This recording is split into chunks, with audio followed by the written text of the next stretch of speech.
stake out. Like, there's no card. There's no card in here. Unbelievable. Are we live? Yeah, fuck. I gotta cancel this. I gotta stop it. No, just let it go live and then put the card in the Got to cancel. Joe and I the can, thing. Joe and I can Yeah. carry this. Joe and I We're can carry crushing this. the YouTube game right Yeah. now. Don't worry about that. I can just push. I don't have to turn off the audio. Does Magnum PI start tomorrow? I think it already started. I think it started this No, past week. No? I think you're wrong. I think it's tomorrow is the premiere. I can put this in with this being on. Yeah. You sure? And it'll roll and it'll say card inserted. It's like your honeymoon. Yeah, Jimmy Butler, crazy. All right. Or Karl Anthony Towns, crazy. Like which Yeah. one? Which one? Jimmy Butler. Or the owner of the Timberwolves, crazy. He's like, just get the guy out of here. The NBA, the new NBA thing of just like, well, I'm done with you guys. I demand a new team. Well, hold on. Okay, It's then. not reading it yet, Prano. It's circling. It'll either, but I mean, if you want to turn it off and turn it back on, I don't know how that's gonna affect this though. then it'll go to the Mevo, right? We're live. This is the pre-show. Okay, it's not circling it. So I just want to make sure this is recording. Yeah. You have to hit record. Well, no shit. But Like, I mean, The I'm things you learn I'm here this drunk. much, I can't do everything here. no, I know. But this we've never. If you hit record, it's recording. red Let's fucking do it. letters and numbers will start rolling, as if to say, this is counting up on how much you've recorded. Are we still on the pre-show? Yeah. Tug, great to see you, buddy. Great to see you too. This is the pre-show. A lot of people say the pre-show is better than the real show. I agree with that. I've watched many pre-shows. I've never listened to your show. I think the live pre-shows. No, almost- Tug's one of those guys who only wants to know when he's mentioned. He's like, Yeah. oh, he'll text me. He'll be like, what part of the show was I Well, No, mentioned? that's Have- incorrect. have Incorrect. And he says, I mentioned you here. And I Have say, you- where? Have you guys, debatable. wait, it's almost like you guys don't follow at Tug Was Mentioned. Do you not follow at Tug Was Mentioned? No. That's every time Tug Coker was mentioned on the Dirty Sports Podcast. I didn't know about that. The guy puts episode number and minute number. Right. No, I think it might be Emiliano at Tug Was Mentioned. I'm in. It's pretty All right. amazing. You Thank guys you- ready? thank You you, guys ready to Emiliano. do this? You guys ready? Yes. Prano? I was born ready. Okay, let's do it. Two of us dressed up for the show tonight. And Oh. who didn't? There's a reason behind that. We'll Like, get there's only, Tug. as I actually far as I can tell, only one of us dressed up for the show. I tonight. purposely wore this shirt. We'll get to that in the show. Okay. All right, let's go. Let's go. Can't wait. Yeah. Welcome to the Dirty Sports Podcast. I am Andy Ruther, coming to you live from the Smut Studio in Venice Beach, California. And if you heard that beer cracking, that is from my co-host, Joey No Chill Prano. Andy Ruther, I haven't been more excited for a Dirty Sports Podcast, maybe ever, than I am right now. Sunday, week 3. We've got a guest in the house. The one and only. No, before we even introduce our Okay. guest, we have to start with the big news. The news of the day in the sports world. He's back, baby. One of the all-time greats in their sport, down and out for 5 years, is back on the mountaintop. And we all witnessed it. We were all witnesses today. Eli Manning, I think he was 25 for 29. 25 for 29 for almost 300, 2 touchdowns, and a win. People said, I said it last week. That's it. Eli's done. We've seen the last of him. There he is. Once magical Eli Manning returns. He got a win this week. Wasn't a major win. Wasn't a playoff win. You know what I mean? But he won the game, and he looked great doing it. I can't believe we're doing this right now. I mean, I can't believe we're doing this. we were talking about Sam Darnold. Should they have taken Sam Darnold? And he's back. Prano. He's back. He's back, baby. You know Eli, who else is back? He's back. On my left, the one and only Tug Coker. And also Tug Coker's here and wants to talk golf. Hello, Andy. Tug, There it what is. happened in golf? Did Tin Cup win the putting championship? What happened in golf? Let me paint the picture for those of you who are just listening. I'm donning my Sunday red, my crisp black pants in honor of the great one. He's back, guys. He's back. Tiger Woods. So while we're talking wardrobes, I'm also donning my original Frat Boys of Comedy t-shirt because I did my first ever frat college tour 10 years ago in 2008, which I'm not that good at math and sometimes memory because I had a brain injury. But correct me if I'm wrong. Isn't 10 years ago the last time Tiger Woods won anything that mattered? Like a major? Wasn't it 10 years ago, Tug? Yeah, it's been 10 years. Have you been on an original frat comedy tour since? I have. Yeah, when? I stopped doing those shows. Yeah, right. But see, you actually bring up a good point. Thank you. I stopped doing those in like 2012. And guess what? I don't fucking talk about it. I define this shirt. Look, there's been a lot of anger and animosity on the internet lately, true. Mostly on Twitter. Deserve it, I would say. About Tiger Woods. I don't even dislike. This is like how Andy accused me of disliking Russell Wilson. I literally do not care about Tiger Woods. I don't care. What I care about is being force fed that I'm supposed to care about Tiger Woods. But you're here because yes, Tiger Woods won a golf tournament today. Yeah. Now, as a not Tiger Woods fan, barely a golf fan. Right. I play golf. I don't care about golf. I think that's important. Tell me, Tug. Yeah. Why do I have to fucking care about this? Guys, I let me just start by saying when Tiger was in his dynasty in the mid 2000s, early to mid 2000s, I've heard it was awesome. It's the only reason I wasn't the biggest fan. It's the only reason I know. I wasn't a big fan because I found him sort of cold, obtuse. You know, he's kind of a douche. A little cooler than he thought he was. Clearly not very cool as a person at all. The Tiger that we're watching now is so much cooler than the guy from 2000 when he won 3 majors, when the Tiger Slam. Why is that? He just drank the Kool-Aid, his own Kool-Aid too much. Like he just had a system. Yeah, totally. And just be completely fair, his dad dominated his life. Sure. Yeah. Was still alive, was still sort of very controlling in this. He created this like robotic figure. I agree. That came on Earth to destroy golfers and I've golf always courses. said if I was Tiger, my move, like Letterman, when Letterman was like, I fucked an intern, you're going to hear about it. Welcome to the Late Show with David Letterman. I fucked an intern. Get out in front of it. I'm a dork. I'm a loser. My dad ran my life, made me fucking play golf before I had pubes, made me go to Stanford, made me be the greatest. And then a pretty girl talked to me, and then I didn't know what to do, so I married her. And then other pretty girls talked to me because I was a billionaire, so I fucked them, and they were Perkins waitresses, and I had to do Ambien just to sleep because my dad used to beat me with a 5-iron, and okay, cool, great.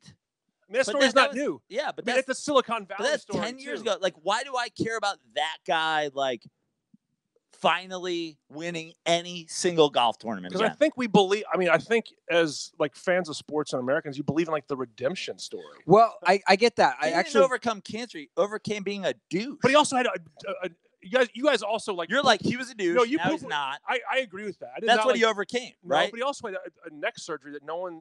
I know you guys shit on the neck surgery too. I shit on. I think Tiger is a classic example of a guy, what Dr. John Sarno would call having TMS, having back and neck pain from being a lifelong douchebag. I actually looked this up because I listened to you talk about this and to learn what he has stress and anger because he's a fucking loser. I think that's possible as a life person, but as a person who not loves as a sports, golfer, great golfer. But psychology's in it. You guys watch Rick and Keel go through stuff. I mean, I was in St. Louis when that shit was going down. We've watched people crumble over psychology. Totally. So that and if you guys, I know there's a few golf fans out there, and let me thank them right now on this. This whole food. By the way, this is Tug at his most Goldberg. He had a crumpled Ralph's receipt.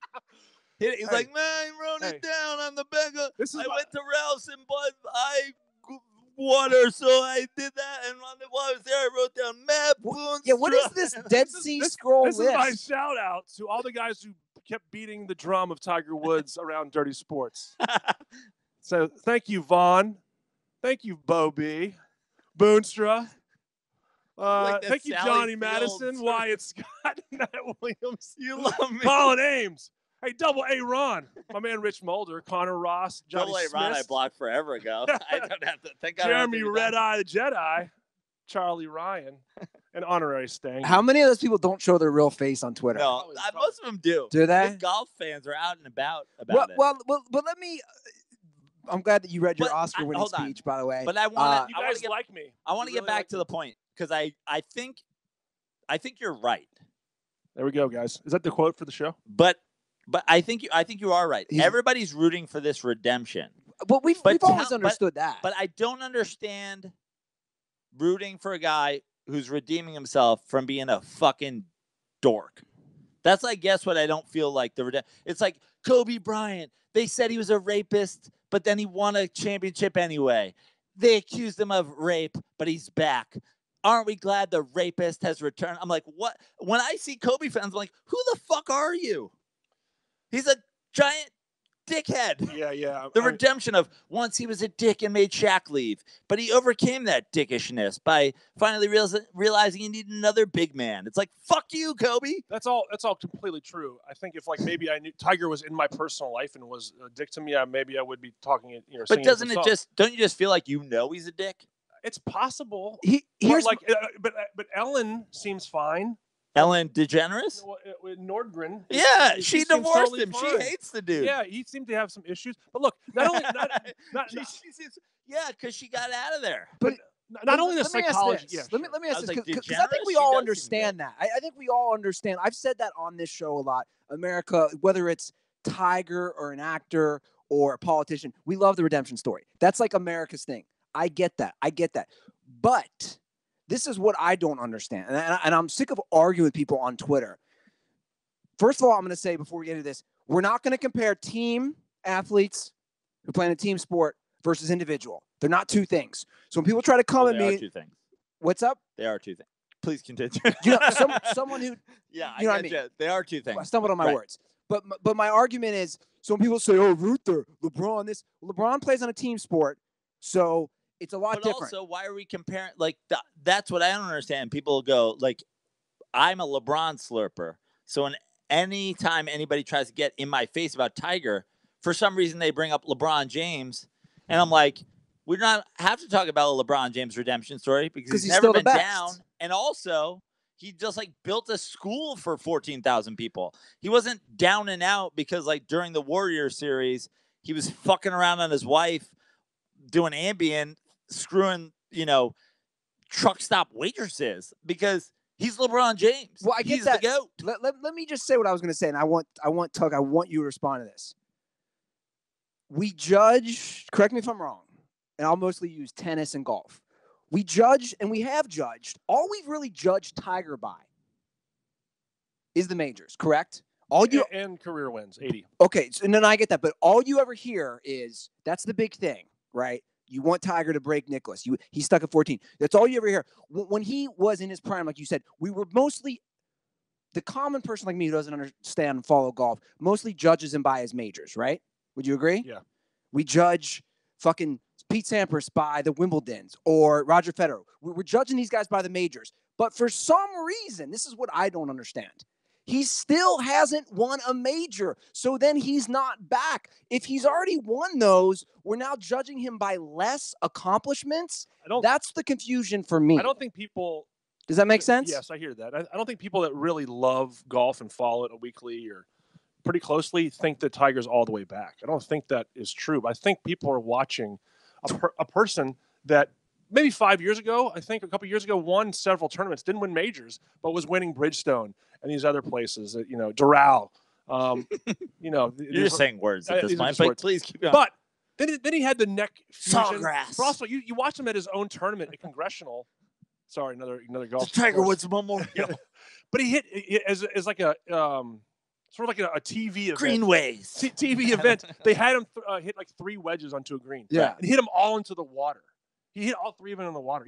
He was like shanking chips. Yeah. So we're watching a guy sort of build himself back up. So we're saying we're not. I mean, I can't say that everyone thinks. But they do. They do. If you go I don't on, know everyone that's saying that. But hold on. I sent Joe. Forget it. But the thing is, he won a tournament, and people are excited about it. It's a big step. It's a big step. But my point is, I agree. No one's denying that. Twofold for both of you. One, it's one fucking tournament, and two, why do I give a fuck? That's my big question. What? Because he was once great, but he's not clearly that guy again. Like, do we think? Are you trying to say that this tournament means that Tiger is going to potentially, even in some fantasy world, win 4 majors out of 6 one day, or he's going to one day win 2 majors in a season? Or because I think it's like, I get that you want to see greatness from somebody that was once potentially the greatest, but I also say, like, fuck him, he was a douche, that's why he was not the greatest anymore. And also, are we looking in the future and being like, this is him? He's the guy. He's the one that at 50 is going to be able to accomplish what he could accomplish at 28 in athleticism. No, I think it's really hard for people to win. I think that's, if you're just dipping a toe into golf, like, it's hard to understand, like, how, and you know this because you watch Brady tonight, like, kind of look like he's washed. Sure. It's hard to play sports when you're 40s. Very few people have won majors when they're in their 40s. Yeah. Tiger's trying to maybe win 1 or 2 in your 40s, which is a huge, huge accomplishment. I think Jack won 2 when he was 40 and then 1 when he was 46.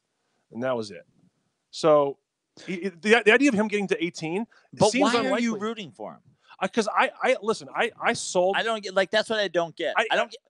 People aren't just rooting for him. They're rooting for him to the point where they'll, like, tell me to kill myself on Twitter for not rooting for him. You know what I'm saying? Like, yeah. But you are. You're in the red. You're in the black. Like, that's for fun. I know it's for I know it's for fun, but you're also here. But this was my problem with the thing from the start, is like, it's a Sunday, sports is happening, and Bill Simmons is like, it's happening. He's on 12 with the lead. And I'm like, what are we talking about? Some douche that is popularly considered unlikable is maybe winning a tournament again for the first time. Like, I'm just like, why do I care? I can tell you. You know what all this is? This is, and I never thought about this until Prano had actually brought this up on our show. This is the brilliant marketing. It's all it is. This is Michael Jordan all over again with Tiger, and they obviously, he deserved it when he was. We gotta talk about Space Jam too. When he was, now that we bring it up. Well, yeah. but you know what I'm saying? This is my opinion. It's like, when he was the poster child for every company, Tiger, he deserved it because he was winning, but he's not anymore. But yet they're shoving it, and this is, it's what everyone. But let me finish my point. I disagree. But the mainstream media is. I sent you a screenshot today. I sent you a screenshot today. Let me say, Tug and Boonstra and Bo. The thing with social media is now people can shove. You don't need marketing to shove. But hold on. People can do it. ESPN, because I wanted to see. I went to ESPN at the first quarter. For example, I'm shoving Miller Lite onto the listeners of the Dirty Sports podcast. Tastes different because it's brewed different. So I went to ESPN during the first quarter, right? Delicious. Of tonight's Patriots game. This was the homepage, and I took a screenshot of ESPN.com, the biggest sports, entertainment sports business in the world. It's all Tiger. The lead story there says it's official. After ups and downs, Tiger is back. But this is my point. This is mainstream media. And then everybody Fox News, though. It's Fox News. You give the people what they want. No one gives a fuck what minor league team Tim Tebow's playing for. That's my point. Right? No one cares. But they it's do. Still the front page story on ESPN because they then just start go, eating it up. Where is Tebow? What team is Tebow on? It's like, I don't give a single fuck. I wish I never knew Urban Meyer got text messages about whether or not one of his assistant coaches had beaten up his wife. Like, I'm like, I barely watch college football at this point. Certainly don't need domestic violence being a part of my coverage. Leave me alone. But do you guys agree with me? Is that it's this machine, Nike and all these outlets, all these news outlets, they want to push it, and Tug's on our couch in a red polo shirt. But Tug, do you think there's truth in my point of that's part of this Tiger thing? Because it's like taking a player. Can you think of any other time ever in the history of sports when a guy didn't win something for this long and still didn't win something and people were losing their mind over one victory? It's never happened before. I'm gonna go. I think I agree with you. I think their point is valid, and I think that branding and marketing is a big. But I think I'm gonna go back to the dad thing. because look, the dad brought him on Carson when he was 2 years old. This is the best. This is my favorite part of this whole thing. Is like you're just here talking about Tiger's psyche. No, I listen. That's what I think about sports. I talked about emotion-based judgment last time, but I think like I love the Truman Show. It's one of my favorite movies, and I think like Tiger's got a bit of Truman Show going on. Like we've been watching him since he was 2 years old. Yeah, came and hit some golf balls on Carson or whatever, and we're like, who is this Tiger kid? Then when he's 18 years old, we all follow him going to Stanford, and he wins back-to-back U.S. amateurs, and then he says "Hello World" with Nike, and he blows up and he wins the Masters. We're just invested in this guy. This guy's become our Jim Carrey in the Truman Show. We watch now. He's a soap opera. So now we watch him go up and have the 3 majors in 2000, do the Tiger Slam in 2001, and change the 4 golf swings and do the coach. And then there's the affairs and things like that, and the drugs and the cheesy GQ photos and like all that stuff. So in a way, like when you talk about the Truman Show thing, you're almost saying exactly what we're saying. It's like I have to care because I have this much invested in him, and I was told I have to care.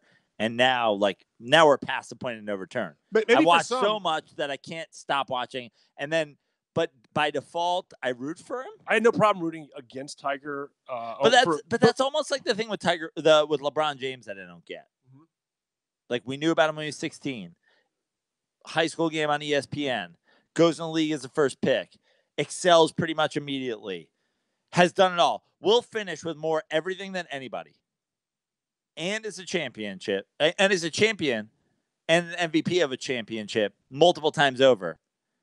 But people are like rooting against the guy. I think people buy into LeBron more. I'm not saying I advocate for this to happen, but like again, for that 5 or 6 years we watched Tiger struggle. I mean, that's like you watched a guy go through all of it, and then he became mortal to a degree. You watch him chip and shank a chip, across the green. And you're like, oh my God, this guy's a buffoon now. Good, fuck you. I've been mortal my whole life. But there's plenty of people that are going to feel that. No, it's for I'm me. not the type of guy that's going to hit you up on Twitter and be like, you're an idiot, although I want to. But can I ask you something from an actual golf perspective, the actual game? Yeah.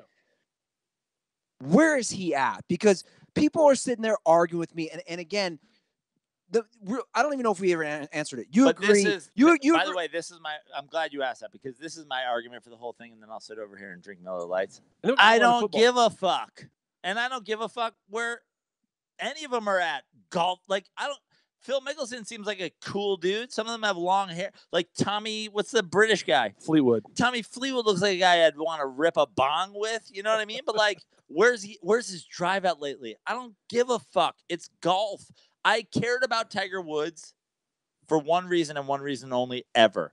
Because they were like, this dude is the best there ever was and the best there ever will be. And I was like, okay, well, I'll pay attention. Sure. Right? Me too. And then he wasn't.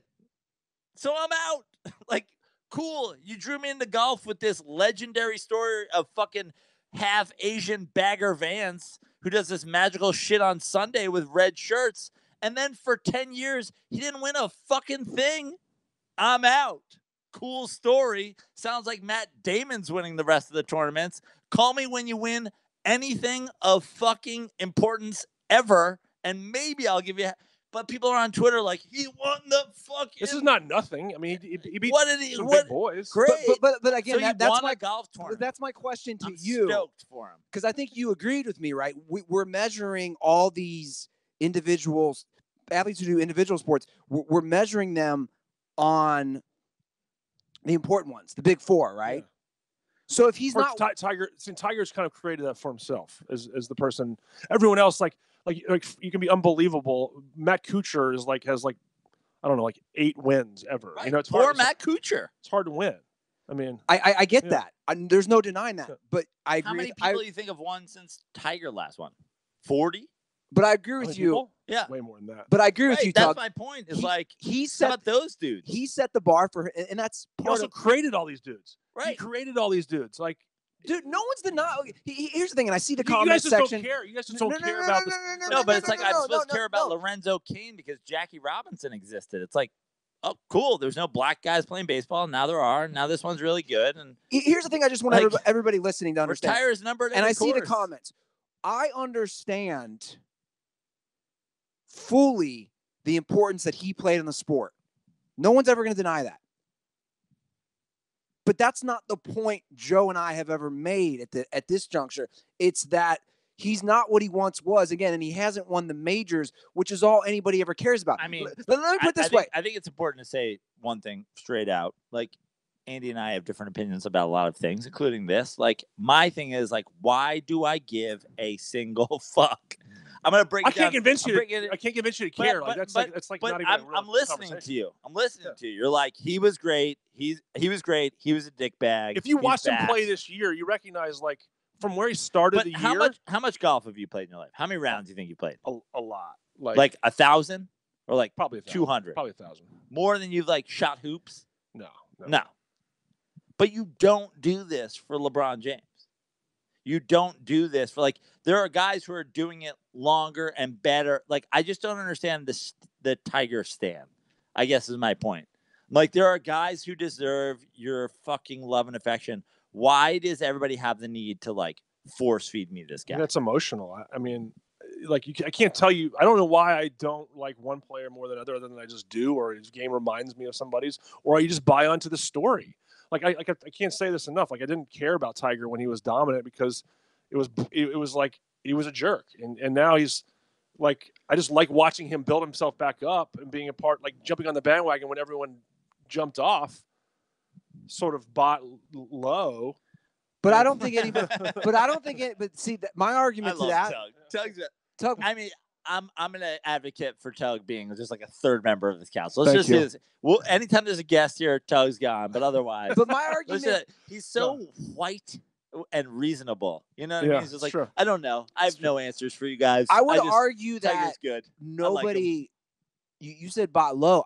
I think everybody's always had this thing on him because it didn't matter whether Tiger finished fucking third or 50th. Prano and I have talked about this. They always show where he's at on the leaderboard for so many years. It's like Gretzky in I remember being watching SportsCenter, not being a hockey guy in the early 90s, and they'd be they'd show the Kings score, and they'd show you who had goals and assists, and more often than not, it would be Gretzky would obviously two assists and a goal, but they'd also be no goals, no assists. I'm like, motherfucker, can the man have an off night? Do I need a Gretzky update? I'll assume if you didn't tell me that he didn't, Tiger, 1, 2, 4, Tiger, 56th. I'm like, all right, cool. Why though? Why? You know what I mean? I don't disagree with that, but you go back to what he did for the sport, and you look at the paychecks before Tiger came along. It's unbelievable. I mean, someone's going to has a chance to win $27 million next year if they win the FedEx Cup. I understand all this, but is this a reason why people are rooting for him? That's what I don't get. You know what I mean? No, it's not a. I don't get the boner root for him thing. I get it's important. No one's disqualifying. He was just doing things that no one ever saw before. People you remember you guys remember the 6-iron in the Canadian Open, but he rips one out of the sand trap from 199 over the water, and it lands 12 feet from the hole. It's ridiculous. He's the best. He was the best. And we're saying the story's not over. We're not saying that he may not get to 18. It's probably unlikely. I think most people would bet against him getting to 18. But if you still get one after having a neck fusion surgery, which whether it's being a douche or not, yeah, it's no one's done this before. But again, I guess my point is, and then we can move on. We talk about neck fusion surgery, and we have to move on because how much have we talked about golf? But Peyton Manning had neck fusion, and he couldn't throw. Right, totally, and he came back, but no one was people are fuck Peyton Manning and his stupid fucking forehead and his stupid brother and his stupid dad who fucking played for a team and they wore bags over their heads. Fuck the Mannings. They sound like idiots.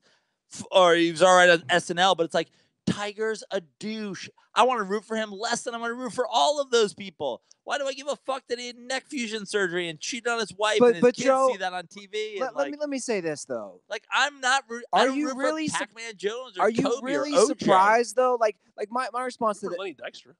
I don't. I mean, I rooted for him when he was an '86 Met, right? Fuck Lenny. For, Lenny has blown us off so many times to do this show. So, right. So fuck Lenny. But no, what I was gonna say is, does this really surprise you But like it shouldn't. It doesn't surprise me. It shouldn't surprise you. Here's the Because thing. look at our country. I guess look at the people our country supports. No, but here's the thing. I guess here's why we it support surprised idiots. me is that like I understand. I really do. I understand Steelers fans rooting for Ben Roethlisberger. Do you know what I mean? Because what do Steelers fans have? A lot of them, truly. I don't mean this to completely shit on the Rust Belt, but like, what do they truly have besides the Steelers? Penguins. Right. And if Lemieux fucking murdered somebody, they'd root for him too. You know what I mean? No, I know. Like, they root for him because they don't have anything else to do or root for, and they really don't want to hear that he's a rapist. Multiple accused. You know what I mean? Like, he's pretty good at Antonio Brown's good. They do the whole thing. But why are we rooting for Tiger? He's not a Steeler. He's a douche. That's my problem. And then forget that. I don't even give a single fuck. But why am I bombarded with, here's why you should root for him? No, I don't care. Golf bores me. And he was once good. And he's a douche. Please leave me alone. That's it. That's all I got. Can I have the last word? Of course. That's all I got. You're our guest, Tug. I'm not here to convince Joe Prano Okay. who to fall in love with. But what for the Tiger fans out there, for the people who like golf, Yes. and we're moving on. Like, it's been so much fun to watch Tiger in the last couple of years go from a guy that's struggling to make cuts, guy who's like laboring to walk because his knees giving him problems or his back giving him problems. He's like wincing at every turn, to get in the mix and seeing like grind, not being used to the moment, to being like the last 2 months really have opportunities to really have a chance. Like, that's fun. It's just fun. You enjoy it. I think most people are. It's enjoyable. It's enjoyable to watch. I guess we'll never understand. It's fine. There's it's fine. a divide. You guys, I'm just like, it's why? fine. You guys just Right? you enjoy different things. That's fun. And I just wanted to say that to all the guys who love Tiger on this list. Once again, God, it's so tough. I want to go to Tug's house. You know what I mean? But I I want to go know- to Tug's but I wife, thi- and I want to be like, his thing is like, I think he really I said wants what him it to is. come back from being Joe, a fucking douche. we've identified. We already know know what what I it mean? is. It's. Does that make sense? Tug is a reasonable person. I'm gonna do I'm the check trying marks. I don't want to talk to Matt Boonstra. I'm like, he has, his dad roots for Jack, so he roots for Tiger. Like, there's all kinds of weird shit going on in the world. We know why though. Right? Some people like red. You know what I mean? So, but I'm like,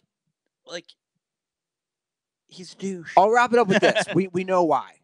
It's nostalgia. This country loves nostalgia. There's a reason South Park did a whole fucking season of the member berries of holding on to the past, whether it's sports figures, By the movies. way, let me say something. I want to cut you off one more time because I want to cut Joe off. I do, because there is something to me about seeing history. I've said this before, and I'll say it again. This to a much broader audience, but I'm not afraid to say it. When the first building in the Twin Towers went down, I was like, "What the fuck just happened?" And when the second, I almost was like, "Let the other one go down. Let's go all in on this." It's a debacle. I understood that there was people in there, but I was so angry. And it's funny how much I've turned on it, but I was so angry at let's kill everybody who did this. That was like, you know what? Let the other one go down. Let's double down. Let's kill fucking everybody. And I realized that that's like an evil, sick, weird approach. But that's how I feel like Tiger Woods fans are. I'm like, you know what? Fuck it. I'd rather see it huge, even though he's a goddamn horrible person.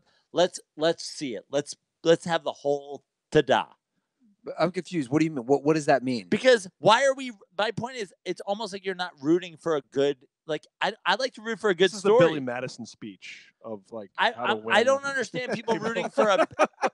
How to win the Tiger My Woods thing argument. is, I don't understand people rooting for a bad story. I don't understand people rooting for. But I see, hope OJ comes back and is a running back again. But that's the only person who wants that is me. But the thing is, Yeah. I don't. But that's my point. No, but here's why, Joe. Again, you already know why. It's people. It's the redemption story. People people's memory. Are people like, I hope Pac-Man Jones is like the MVP of the league? But you're putting Tiger in. You're putting him in a camp that he doesn't necessarily belong. Like, having infidelity is different than we're talking about. But I mean, it's Well, let's be honest.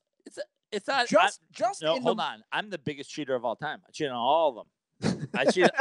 I'm drunk, but I cheat on all you ladies. Cheat every single one of you. Cheat on you. To the camera. Christ. I did. I cheated on all of you. Every single one of you. Cheated on you. But the thing is like, I'm over here in a fucking white pants, white Hawaiian shirt, Mets hat, sunglasses. It's late. My feet are out. I'm drunk. I'm Joe Prano. I'm not. I sit here every Sunday, and I come over to Andy Ruther's place, and we do a very honorable thing. What my dad taught me to do. My dad was a podcaster, and I was a podcaster, and here we are podcasting the way podcasters do. What's more honorable than podcasting? You know what I mean? Yeah. I'm a fucking asshole. So yeah, no one's rooting for me. They shit on me on the internet every day. I root for you, Joe. Right? But my point is, it's like, I'm open about it. Tiger Woods, fucking douche. Well, guys, and no one else on earth gets to play the way Tiger plays, where like the PGA, where he hits like no fairways on the front nine of the PGA Championship, still has a chance to win. And he's like 2 under. That's for the golf nerds out there. That's for the 5 golf nerds out there. But it's like he just does things on a golf course that no one else does. Still, yeah. Okay. See, I wanted to hear some golf analysis, and I get that. But again, it's you got to win a major for me. You got to win. So what happens when he wins a major? Then he's back. Then he's back. I've said that for years. Then he's back. It's just weird that like. But does he have to be the great? Does he have to win 18 to be the greatest? Black and white. Yes, for me he does. I mean, what do we base the best tennis stars on? The ones who've won the most majors? Am I right? Yeah. So then we're not going to do that for golf? It seems kind of hypocritical to me. We're going to base Michael Phelps on the most gold medals, the most overall medals. He's the GOAT because he won them all. Smoke pot, though. That's just where I'm at. I get it. To me, the parallel with him and Jordan is so fucking similar because I know how I felt when Jordan came back with the Wizards. My nostalgia, I was a 19 or 20-year-old college kid at St. Louis University, and when Jordan came back, I was so happy. I was so giddy, and it was like, no, looking back on it now, I have some maturity. I was a fucking idiot.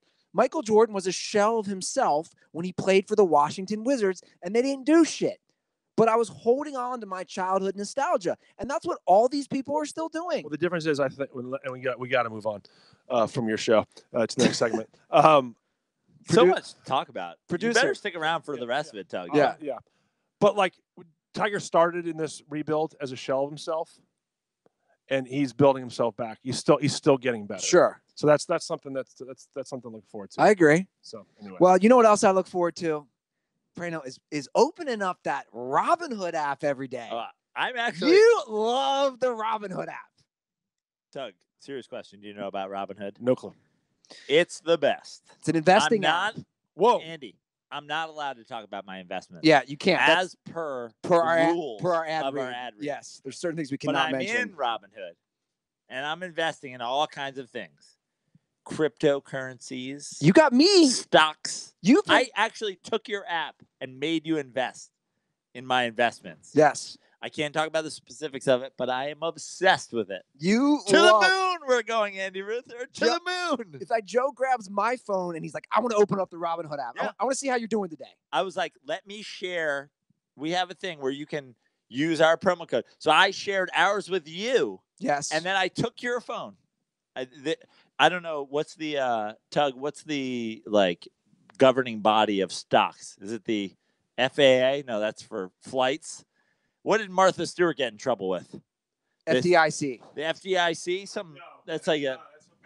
You guys know what I'm talking about, though. If you're an investor out there, where's Walt Ruther when you need him? And I don't know if it's legal, but I took Andy's phone and I made investments for him. If I'm an insider trader, so be it. But I love Robinhood. You love it. And you guys should love it too, because brokerage firms are going to charge you $10 FCC? for every trade. That's it. There it is. FCC. Robinhood doesn't It charge might commissions. be an FCC violation, but I don't care. I love Robinhood that much, Andy. It's an amazing ad read we're doing.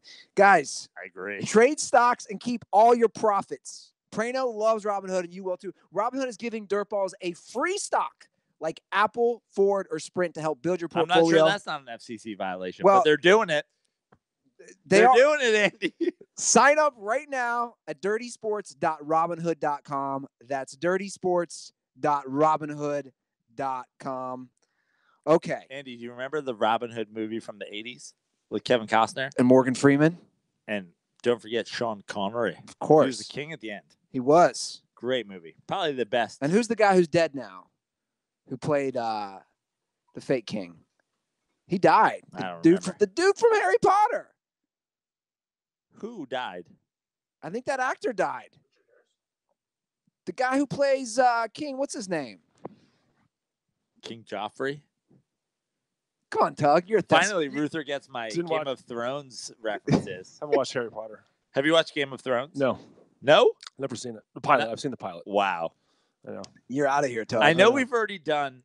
See, here's what I love about Dirty Sports, Andy. We've already done the you watch every episode of Game of Thrones thing. But why don't we just run it back? Why doesn't Tug watch every episode of Game of Thrones at your place?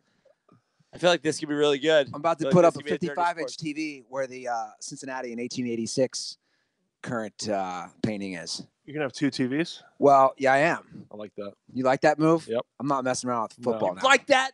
You like that? You didn't like it You today. didn't like it. You didn't like it Great, today. great segue, That is a Tug. great segue. What the fuck Are we talking happened football? to the Minnesota Vikings at home? I can't believe Can we check Kirk Cousins' team was disappointing. Can we I can't check if believe Nick it. Swartzen's still alive? Yeah. What happened? They didn't, by the way, they didn't just lose. It wasn't one of those. Doug, are you in a suicide pool? You know what? I'm not in this year. I'm not. But I have a bunch of friends who did it this year, and the guy won the pool today. Right. Everyone was Week in on 3. Yep. He won the pool today. He won the pool Andy and I today are in a with Kan- two-strike pool. with Kansas City. We're in a two-strike pool. We're both out. Saints, New Orleans. Vikings. Yeah. That's it. It's over. It's a tough one. You got to go against the market. It's 16 and a half. 16 and a half. In fact, I saw something today. No team who's been a 2-touchdown favorite at home has ever lost Ever? by more than like 7 points since the merger. So basically, when you're a 2-touchdown or more favorite, they might have lost, but they've kept that game close. Right. They've never lost by what happened today. So it was a record day. Josh Allen. Did you watch one play? He's not back. He's here. Yes. Josh Allen is here. He's arrived. He hurdled the dude. Yeah. I mean, he's unbelievable. I watched some of it. What'd you think? Well, I was pretty mad, like Joe said. I'm officially Yeah. out of my I suicide don't give a pool. fuck. Wow, I love Joker seasons. I need to Like, get- I you need to remember get when a the two-strike Joker pool. burns the millions of dollars in The Dark Knight? Yeah. I'm all for that. Yeah, Let's go. I Let's agree. have the 1 seed be 9-7 and the teams that miss the playoffs be 7-9. Let's go. I'm all for complete anarchy. I want 40 ties this year. We almost had another tie today. Just give it to me. This was the first 3 straight overtimes the first 3 weeks. That's never happened. I'm with you on this. Yeah. I like the anarchy. The Saints could be 0-2. Yeah. I mean, that'd be way more fun. What did you think today of the game or of the Vikings game? My one Tug? thought on that game is how, and from a like a betting perspective, how much is Minnesota like looking ahead to this pretty massive Thursday night game? Here at Rams. Here at LA, like against the Rams. Like, are they just like saying like, we kind of got this one in the bag? We're not going to play Dalvin. Maybe you could have gone if we thought like we respected the Bills a little bit more. I Nothing going. I agree, and I think they could beat the Rams. I mean, I think that's how crazy this season's. they can. But I've been a huge fan of his. I put today's loss 100% on Zimmer and the coaches. You got to have your team ready. Yeah, they're not ready. You got to be ready. And they got I actually like the Vikings defense from a personnel standpoint is hard to fuck with. They're loaded. They also got dick out urinated on in the NFC Championship game. You know what I mean? Yeah. They were laying down in like the old school stadium troughs where everybody doesn't have their own urinal. They were laying down Like in Wrigley. You're right. They were laying down in the fucking trough, getting pissed. Honestly, at some points, maybe shit on a little bit by Nick Foles and the Philadelphia Eagles. Like, then went with Kirk Cousins. It's like, I get it. The Vikings are super talented. It's more than talent in this league. Y'all lost to the fucking Buffalo Bills today. I didn't know if the Bills would win. The Bills had given up. I was saying, imagine losing to a team that had actually, literally decided as a team to give up. They had a guy retire What? during a home game at halftime last week. I thought the Bills might win 2 games this year. They still might. I'm not sure that they do. Yeah. There's a lot of guys. I think that the just to talk about the season bets. I think Buffalo is at under 7 wins If you gave me Buffalo -4, right? I would take all the sharps hammered it. I think it went down to 5.5. So people aren't expecting a lot. But that was a gimme game. That's like a freebie today. Yeah. So well, if you look at the numbers, I said this to Prano when he came over here. When Kirk Cousins has to throw the ball 55 times, you lost. What were the quarterback stats? Because Josh Allen didn't throw the ball that much at all, Threw right? 22 times. Yeah. How many times did they rush? 6 times? Minnesota rushed the ball. Latavius Murray had 2 rushes for 1 yard. Yeah. It's almost like you don't want your quarterback throwing. What are you doing? Right now, the Chicago Bears are in first place in the NFC North. Yeah.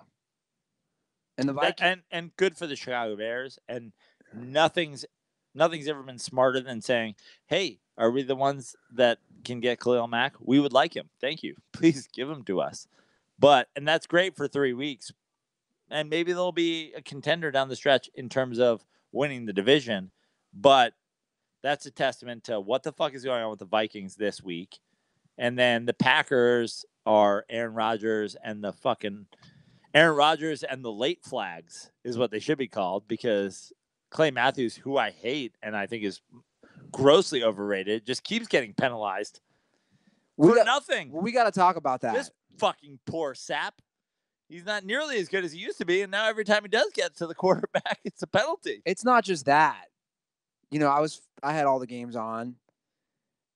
Did you guys see the same bullshit penalty on the Seahawks against the Cowboys? Yeah, it's stupid. Did you see it? I put this on Dirty Sports Twitter. Did you see what Troy Aikman, who basically retired because he had so many concussions? You're talking about a quarterback who got hit so many times, was so offended by that, he just said on air, I can't even talk about this anymore. And there was air silence because the NFL, I just don't understand this. Now, you've in a way, and I get it, you've in a way defended Roger Goodell over the years, Prano, but my argument is this. These are things you can't fuck up. You talk about getting in front of something. You talked about David Letterman. But again, you know what they need to do here? The reason I've defended Roger Goodell is by you getting on him, he's doing his job, which is give a face to the fan that's upset. When the point is he makes $23 million a year or whatever for you to be angry at him. No, I get that, but my point is this. When the answer is this is elite, he's a face of 30 I get that. Owners or whatever it is. But he has to. They need to give some insight. You talked about he's not actually making any decisions. He needs to be in their ear a little. He just has to. All the NFL needs to do. We didn't hire you to be in our ear. We hired you to shut the fuck up. And he's okay, fine. Well, okay. Well, then the owners need that. All I'm going to say. Tug's sitting here just watching us go back and forth. It's like, Tug, chime in. Tug's the Roger Goodell of this podcast. Tug, I'm going to say this, and I want your take on it. Nobody cares what you're thinking, Tug. All they need to do to get ahead of this, and I think Prano said this in the show before anyway, just admit, NFL, that the league causes CTE, it causes brain injuries. Take care of the players after they're done, and we can let them play. because they know the risk they're doing. I don't think they'll ever do that. I mean, but then that's their problem. Then we'll never alleviate this problem. What corporations do that? I mean, like very good ones. But also, here's the thing. It's 30. What the NFL's Philip Morris. Right.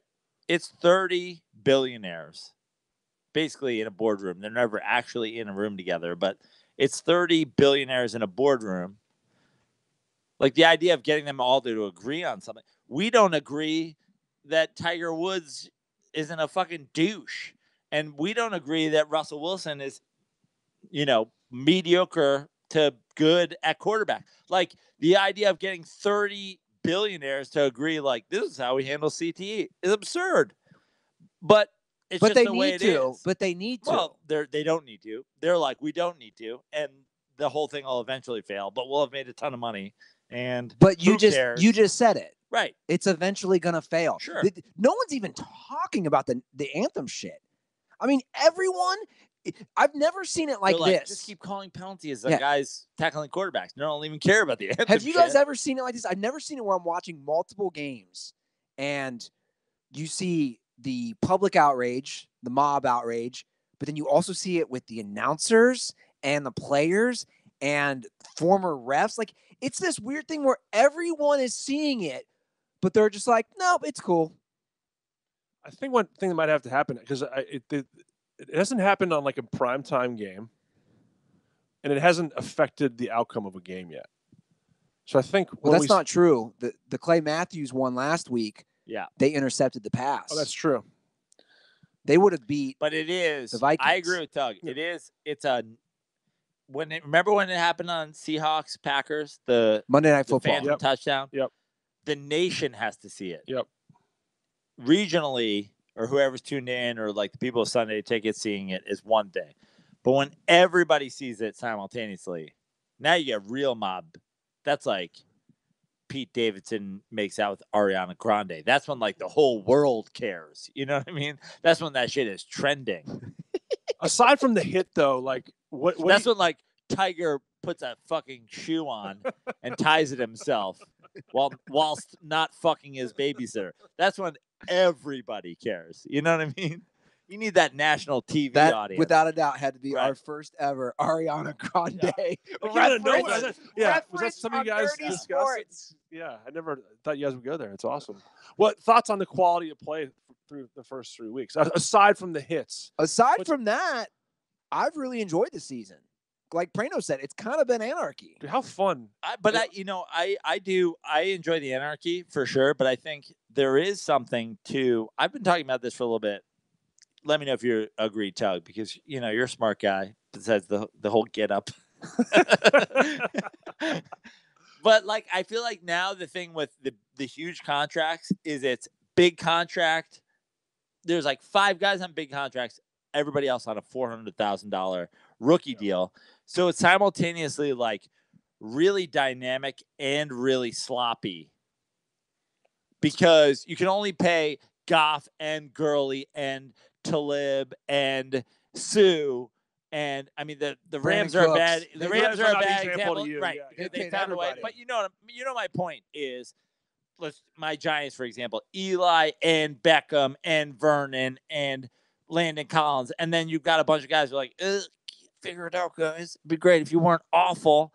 Like, I feel like it is sloppier than it used to be.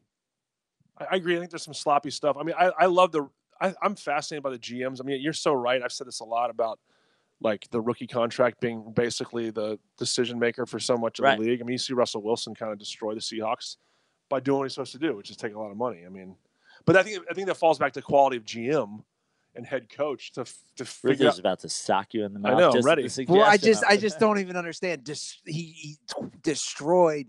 How many quarterbacks are making $20 million a year? Well, my feeling is this. You're 100% right. And you guys might have already just said this before, but like, look at the teams that have won in the past couple of years. It's Goff, it's Carson Wentz and these guys. It's these teams with the rookie quarterback deals. This is why I'm so mad at the Cowboys, because they have a Dak and Zeke rookie deal and they don't load up. And then Russell Wilson was the same thing. It was a chance for them to have this ridiculous defense on his rookie deal. Then he gets paid, and you have to have an unbelievable GM to sort of say, look, I'm smart enough to know who the best players are that will work for Chiefs. You have to basically do Moneyball Right. Yeah. in Right. football. And so once Russell Wilson took all that money, it kind of exposes the Seattle management team because they couldn't figure out how to staff a team to play well for a little bit of money. But hasn't name a guy who hasn't taken that money? Well, that's why I'm saying. Well, because Brady restructures a deal, right? Yeah, but they have an unbelievable franchise. I mean, all respect to the Patriots. But my point is, you said about Russell Wilson, but I would say you're not saying the same thing about Aaron Rodgers. Have they been good? Right. Have they been good in the past? So you're saying few Aaron years? Rodgers taking that money handcuffs his team? They 100%. all do. 100%. Of course, they all do in a way, right? But that's the beauty of it is, and honestly, that's why Belichick is the master. That's right. Because he's like, I know who I can hire for less to make up the difference. Yep. I'll take Blunt. Oh, he punched a dude in the face? Don't care. Yeah. Oh, this dude murdered somebody at the University of Florida? How's he at tight end? Don't care. Well, the Patriots. So I've got a murderer, right? Yeah. I've got a deflator. You saw the article. He doesn't give a single fuck. He's like, are you cheap? Cool. Gronk, I would love it if you could kill somebody. Then I would have to pay you $20 million a year. You saw the article where Urban Meyer basically told NFL, do not draft Aaron Hernandez. They're like, he's a Belichick murderer. took him a couple rounds earlier than everyone else thought about taking. Because he was like, he's really, really good, but he might murder somebody in your locker room. The Patriots' whole job is to look at and they kind of laugh at the rest of the NFL and say, hey, you guys are so bad at coaching that you're going to draft first-round talent and not develop them, and then we're going to buy them for 40 cents on the dollar. Yeah. And try. Yeah. Well, I'm glad you brought them up, and we're talking about them because they played a bad game tonight. Right. They're now 1-2. A lot of things going on there. Belichick never loses for the most part. Well, let me give you my hot take on the New England game, and it's in line with what we were just saying. Belichick, the GOAT. Yeah, of course. The last few years, I think Robert Kraft has stepped in and stopped letting Bill Belichick do what he wanted to do. And now we're seeing what happens. Bill Belichick would have been done with Tom Brady already. If Bill Belichick were the fucking Seahawks GM, he'd been long done with Russell Wilson. Your take is putting this on Brady? No. It's not a matter of Brady. It's a matter of sustainability. It's a system. A matter of how much you're spending on what. And then he could have backpedaled to a quarterback that gives him 85% of the value at 20% of the money, and on and on and on. I'm smarter than you. But Brady won an MVP last year. And he gets paid 5 times more what a guy who gives half as much gets. But that's how value works. I know, but I'm confused on on the this. Robinhood app. I've invested for you. You should come on board. I know, but I'm confused because Brady minus tonight. I know you are. No, but this doesn't make sense to me. Minus tonight, Brady had a bad game tonight. And Brady normally does not play as bad as he did tonight. But my point is, he won an MVP last year. Right. They go to the Super Bowl last year. Yep. To me, it's ludicrous. And they lost to a team with a rookie quarterback as their MVP candidate and a backup quarterback as their Super Bowl starter. Because they're all loaded. And simultaneously had all of the pieces on all of it. They were like, give us Blunt, give us Sproles, give us give us Alshon Jeffrey. Yes, we are free agent buyers. But it's not like New England is. They've always been.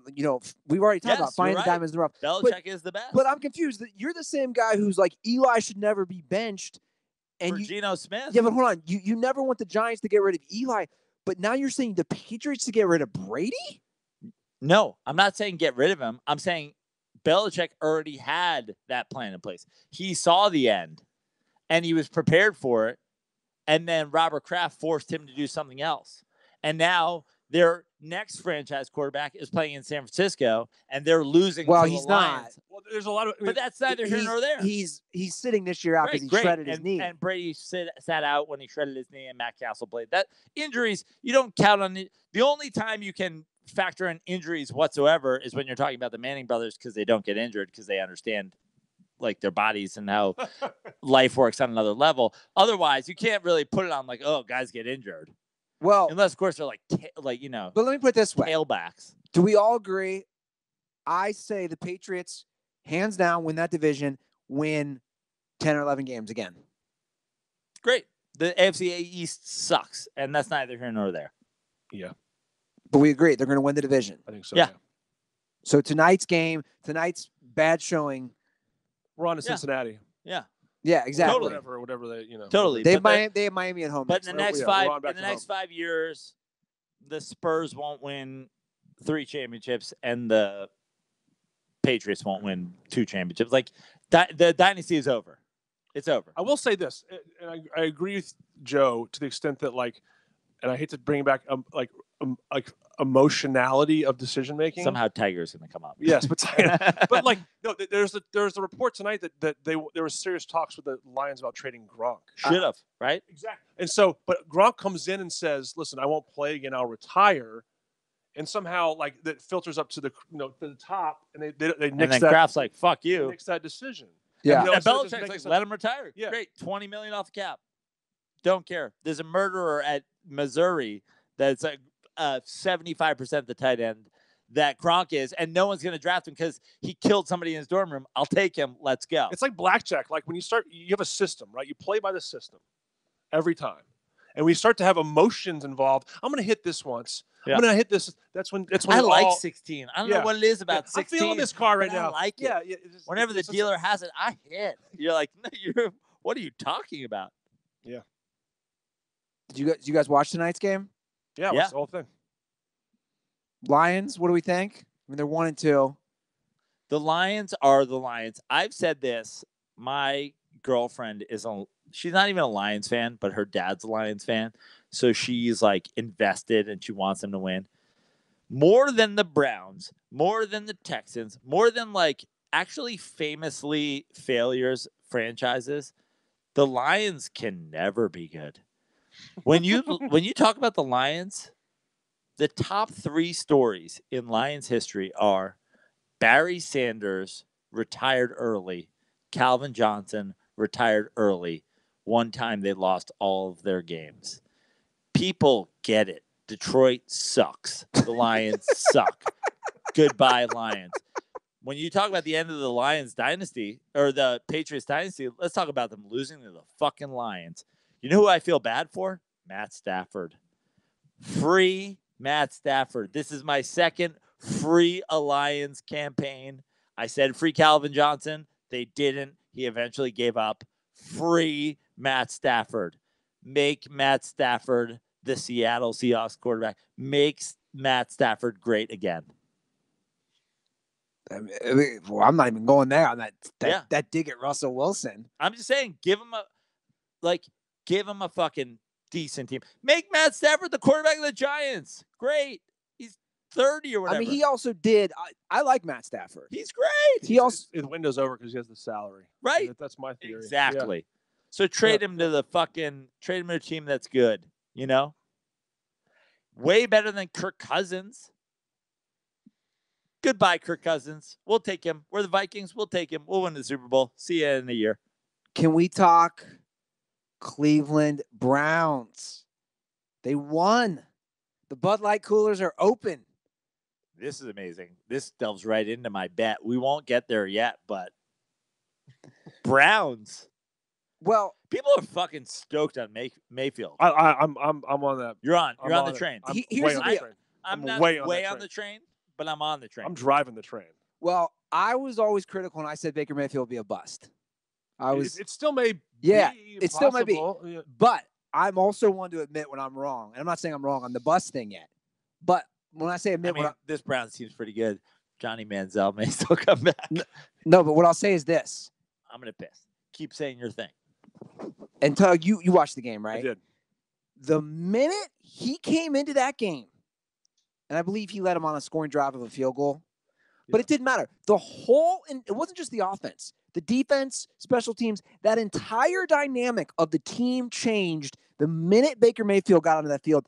Every one of the Browns played better, which kind of Prano's pissing now, but we've both been critical. Did the mic pick that up? Yeah, the mic might pick it up. We've both been critical of Hugh Jackson. Yeah. To me, that's the silver lining of this, Tug, is, dude, every single player on your 52-man roster wanted Baker Mayfield to be your starter. And I'll even go one step further. The Cleveland Browns, had Baker Mayfield started from day one, are 3-0. I firmly believe they beat the Steelers and the Saints. The Browns are 3-0. But Hugh Jackson, being the fucking moron that he is, went with Tyrod Taylor, who will never win, ever. He just won't. I want to like Tyrod because I think he has a lot, some skills. But Baker, I think, is like, when I watched Hard Knocks, like, I just liked the person that, like, he just seemed comfortable in his skin. His answer after the game was like, the people were like, "How did you do this? Yeah. How'd you get off the bench?" He's like, "This is exactly what I've done. Yeah. My entire life." Close the door, Prano. Camera view. Thanks, Camera view, man. bathroom. Yeah, there we go. Continuity. So who are we talking about? I love Baker because I just love how comfortable. I love that he was like, he was like cracking jokes. Oh, yeah. He felt like a vet. We're talking how there's like an innate confidence that I great. liked about Baker. And how Hugh Jackson, the fact that he didn't see that every single player in the Browns wanted to play for Baker. Well, this leads right into my bet, right? This leads right into the most important thing we have to talk about. Poop Sock is poop of all people. I know we're not supposed to mention say his name. Say his name. Poop Sock I'm wearing is Poop Sock. welching on a bet. So here's the bet. Tug, you're a reasonable guy. Yeah. Here's the bet. Love I can bets. even read it to you. Love bets. I said for years, Tyrod Taylor sucks. Plain and simple. Sucks. The Bills head coach who benched him while they were in a playoff Right. agrees. Everybody knows Tyrod. He's the check down king. He doesn't sucks. suck. He's just not going to win. I actually disagree. I think he's pretty close to sucking. And I don't do that a lot with professional athletes because they're better at their life than I am at anything. But Tyrod Taylor, not good. I think everybody knows that. He's good enough to make you fucking grossly average, and that's it. So I make a bet with Poop Sock, and I said, he swears he's good, blah, blah, blah. I say, I guarantee you he won't start the whole year, that he will be upended by Baker Mayfield. We bet $100 on it, and the rule is injury default, of course, obviously. Yeah. If Tyrod Taylor starts 8 weeks and tears his ACL and Baker comes in, Tyrod was the starter. He's done for the year. He's now claiming that concussion Tyrod coming back and being healthy and never starting again because clearly they're better with Baker because Tyrod Taylor sucks is his injury out.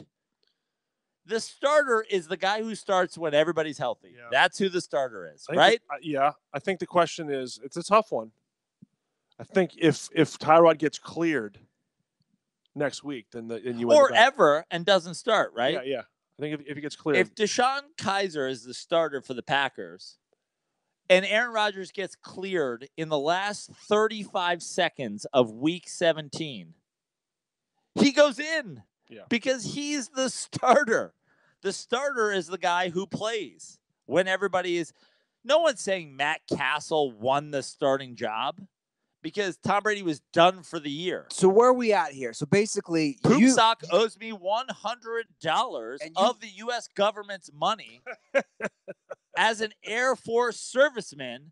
The second that Tyrod Taylor, while healthy, actively on the roster, doesn't play behind Baker Mayfield. And honestly, there's not even really an argument. And how dare an American serviceman use my tax money in vain to steal from me? He owes me $100. He knows he does. And the second that Tyrod Taylor is healthy and I don't get that money via Venmo, I'll bomb Pearl Harbor myself. I don't care. Fuck the Air Force for hiding this thief amongst them. That's how I feel about it. You absolutely lost your mind. I was not paying attention. I pulled up Dirty Sports Twitter today, and I just go, I literally turned into. How dare Poop Sock of all people? I have died on the Poop Sock hill of shit against Andy Ruther, against True. Matty Goldberg. I stormed Poop Sock Hill and I died on Poop Sock Hill. And he's going to deny me my rightfully earned 100 American US dollars from his Air Force paycheck through some sort of shithead communist loophole? How dare you? No, not on my watch. I'll fucking come to Hawaii. I'll shake that shit out of you myself. No way. No how. I have been the utmost Poop Sock stan.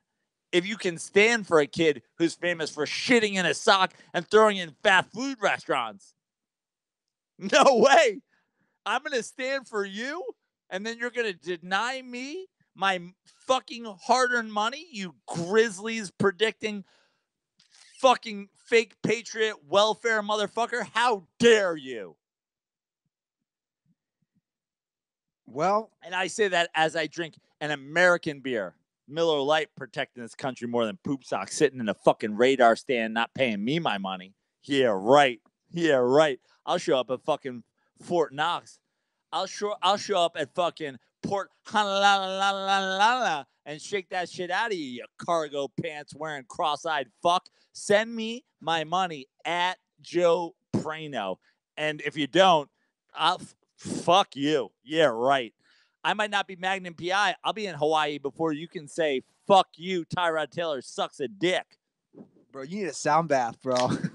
My boy is worked up. That's the thing. I don't get worked up unless there's a reason to get worked up, and then I get all the way worked up.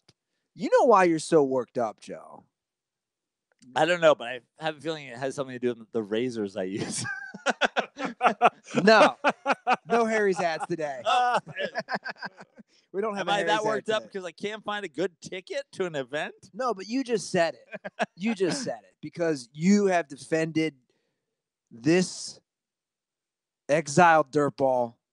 I have since day one, and out on the streets, bare knuckles boxing over Poop Sock. You are like a dad whose son has just let him down. You've dad that makes Blue Apron meals for his child. We lost them a long time ago. Yeah, no ads right now. Oh, what's happening? Apparently, by the way, on a side note, apparently those delivery service companies ain't doing so hot.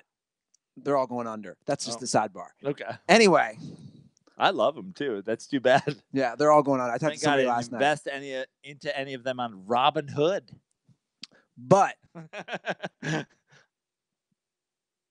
the bets right now. It's it. It's over. I mean, but we said this. It was over for me. I know. I was only you made this bet. That was a trusted individual. He was a member of the trust circle. He was Poop Sock. He's a character. You don't think I'd be comfortable betting with a Benengi or a Bo Blaha or somebody that I know on like Tiger Woods? But I think that's disrespectful to put those guys in the same realm as Poop Sock. And you know what? Maybe you were right the whole time. Because I did put that respect on Poop Sock. And he came at you, and he came at Matty Goldberg, and I thought he was right in doing both of those things. But when he screws me, how dare you? What's the Thus Fund Venmo if he wanted to make things right when Baker Mayfield starts over a completely healthy Tyrod Taylor? Well, there is none for Venmo. There's an ads at dirtysports.com and PayPal. Okay. Not that he's going to do it because he's a fucking communist. And he probably doesn't know how to use that stuff. Right. Exactly. I'll be honest. Exactly. He didn't know how to use. He's playing Snake on his fucking Nokia right now. You know it's like, just admit you can't pay. You know what he didn't know how to use? And it's so easy. He didn't know how to use SeatGeek. SeatGeek! I was actually on SeatGeek today. This is a true story. Looking at Daytona Beach Open tickets for Tiger's next tournament. I was looking at what's going on at the Daytona Beach Open. I was looking at tickets for Vikings Rams. Tug Coker's over there, but you're gonna go with? Okay. Andy and Tug. I'll be in South Carolina. You're going to South Carolina. I am. I'm going to hurricane ravaged South Carolina on Thursday. They need to name a hurricane No Chill. Yeah. But yeah, I was looking at tickets on SeatGeek. Some plenty of great tickets available for Vikings Rams Thursday night football. Some plenty of great tickets. Let him get his mic. Tug, what do you think? Me, you, we'll go use SeatGeek promo code $20. Tug comes over and drinks green tea the whole time he's here. Yes, warm. Yeah. I gave up beer like 2 weeks ago. Well, let me finish this ad read, Prano, before we go on to your stuff. Dirtballs, you can join me and Tug at the LA Coliseum. Go on SeatGeek because you get $20 off your first SeatGeek purchase. Just download SeatGeek app and enter promo code DIRTY. That's promo code DIRTY for $20 off your first SeatGeek purchase. SeatGeek Life's an event. We have the tickets. Tug, do you know how this promo code works? Go on. Let's say you go on. 2 tickets, $42 each with the service charges, blah, blah, blah. $84. You're about to check out. No, $64. They give you $20 back. They basically deduct $20 from your total. So if your total was 84, now it's 64. That's amazing. It's pretty great. I love that. I agree. So we going? Let's go and let's take the train. Let's take the train. It's a night game. Doesn't matter what side you sit on, home or away. It'll all be not in the sun. Shout out, Shaboring, Shabelly, Shaboring, shout out.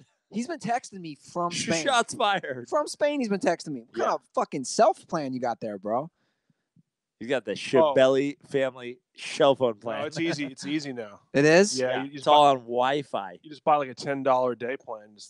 Man. The same thing. Tug knows. He was in Spain. I was just there. I know. I feel like an old man. When I went to Spain, when I lived in Spain, I went to his school. Have we had you on calling since cards. you ran with the Bulls? I don't think I've been on. You ran with the Bulls. I did. The Chicago Bulls. That's VJ, right. VJ Armstrong. That's right. Yeah. VJ Armstrong, Will Purdue. Luke All the old guys. Yeah. Bill Wennington. They all showed up. So Luke Longley ran me over and I tore my ACL. Yeah. Jack Haley and I were running together. I'm fine. Craig Hodges nipped me, but otherwise. Do you guys remember, speaking of Craig Hodges, total side note, do you remember when he won the 3-point contest, not on a team? That's what I was just going to say. It's the greatest thing ever happened. How does that happen? I'll tell you how it happens. Mike D'Antoni's not a coach in the league yet. He's like, oh, you're the best 3-point shooter? Please come with me. I will take you to the promised land. How did that happen? Yeah. He wasn't on a team. He was a free agent. I know. And he played in just like a neutral jersey and neutral word. He's like at the black dude. It was like every team. It was like the bars when your TV like doesn't get a signal. He just was wearing like green, red, orange, pink. It's like, we got to get through more of these games, guys. Yeah, let's do it. Do we? By the way, Vikings. Wait, hold on. Is there a limit on how long this episode? No, we could go on for 6 hours. So as long as Tug stays, we're good. Yeah, let's do it. Vikings +7 to the house Thursday night. You got to love it. Oh, I would totally take Minnesota. I think that's what it is. It's the line. No way, no how. I think it's gonna be one of those years where everybody's shit except the standout teams. We're gonna have a bunch of shit teams, and then you're gonna have a 15-1 Chiefs and a 15-1 Rams. I thought for sure, and then a Phillip Rivers backdoor cover was happening today. Didn't. I want to talk about that game. Let's do it. Did you watch that game? The Rams? So yeah, I did. The Rams are up 35-20. There's 12 minutes left. The Chargers. We're talking about the field goal? Yes. Yeah, yes. It's unbelievable. Yes. It's unbelievable. So they're up 15 points. At that point, the Rams had not punted. It's like 8 minutes left. It was 12. I remember for a fact because I actually wrote it down. I was like, I'm going to remember this. 12 minutes left in the fourth quarter. They have not stopped. The Rams had not punted yet. Yeah. They had 2 turnovers. It's the only time they didn't score. Anyway, it's 4th and goal from the 8-yard line. And they're down 15. They're down 15. That's the answer right there. Kick a field goal. And he kicks a field goal. Yeah. What's his name? Stupid. What's the Chargers head coach? Anthony Lynn. And I'm thinking, dude, do the math. You're still down 2 touchdowns. Yeah. That was a no-brainer. I couldn't believe that. I've seen those all over the league today, too. Like the Colts-Eagles game was filled with nonsensical. Like, you're like, why? At the end of the game, Andrew Luck's throwing like 5-yard out. It's like, dude, You know, right? You went to Stanford. You know they're letting you throw 5-yard outs, right? Like it's just stupidity. Sometimes it's just like a poker game of, hey, we're all just football guys, right? Like no one here. And Bill Belichick's like, what's happening? Why is everybody so fucking stupid? Not to like circle back to the Lions Patriots game, but as like from a fantasy standpoint, they're down 2 scores into the game. Yeah, and the Patriots just shut it down. They're like, we're done. They just shut the game down. I couldn't. That was weird to me. Like, we're good here. Yeah, we've lost. We played so bad. Yeah, they're like, fuck it. Do you guys see? Brandon's talking about like the good teams just keep killing teams, don't lose. Do you see anybody stopping the Chiefs and Rams offenses? Andy Reid. Exactly. I see Andy Reid stopping. Andy, I don't know if you listened to our Super Bowl or our NFL preview, but I said this. My initial reaction to just like a puking of my hot take on the NFL was Rams Chiefs. But the bile in my gut said Andy Reid can't win a Super Bowl. So if he can't win, then are the Rams winning? And I was like, is Jared Goff and Sean, are they ready to win right now? Because like things in my gut go like, no, like then it'll just be like Packers Chiefs because like, but those two teams are so much more talented. The only thing that's keeping me from saying that's the Super Bowl is like Andy Reid's a dope and like is a second-year coach with a quarterback that doesn't know where the sunrise is gonna fucking make the Super Bowl. That's it. Otherwise, they're the best. Yeah, but I by the way, I agree with you with experience.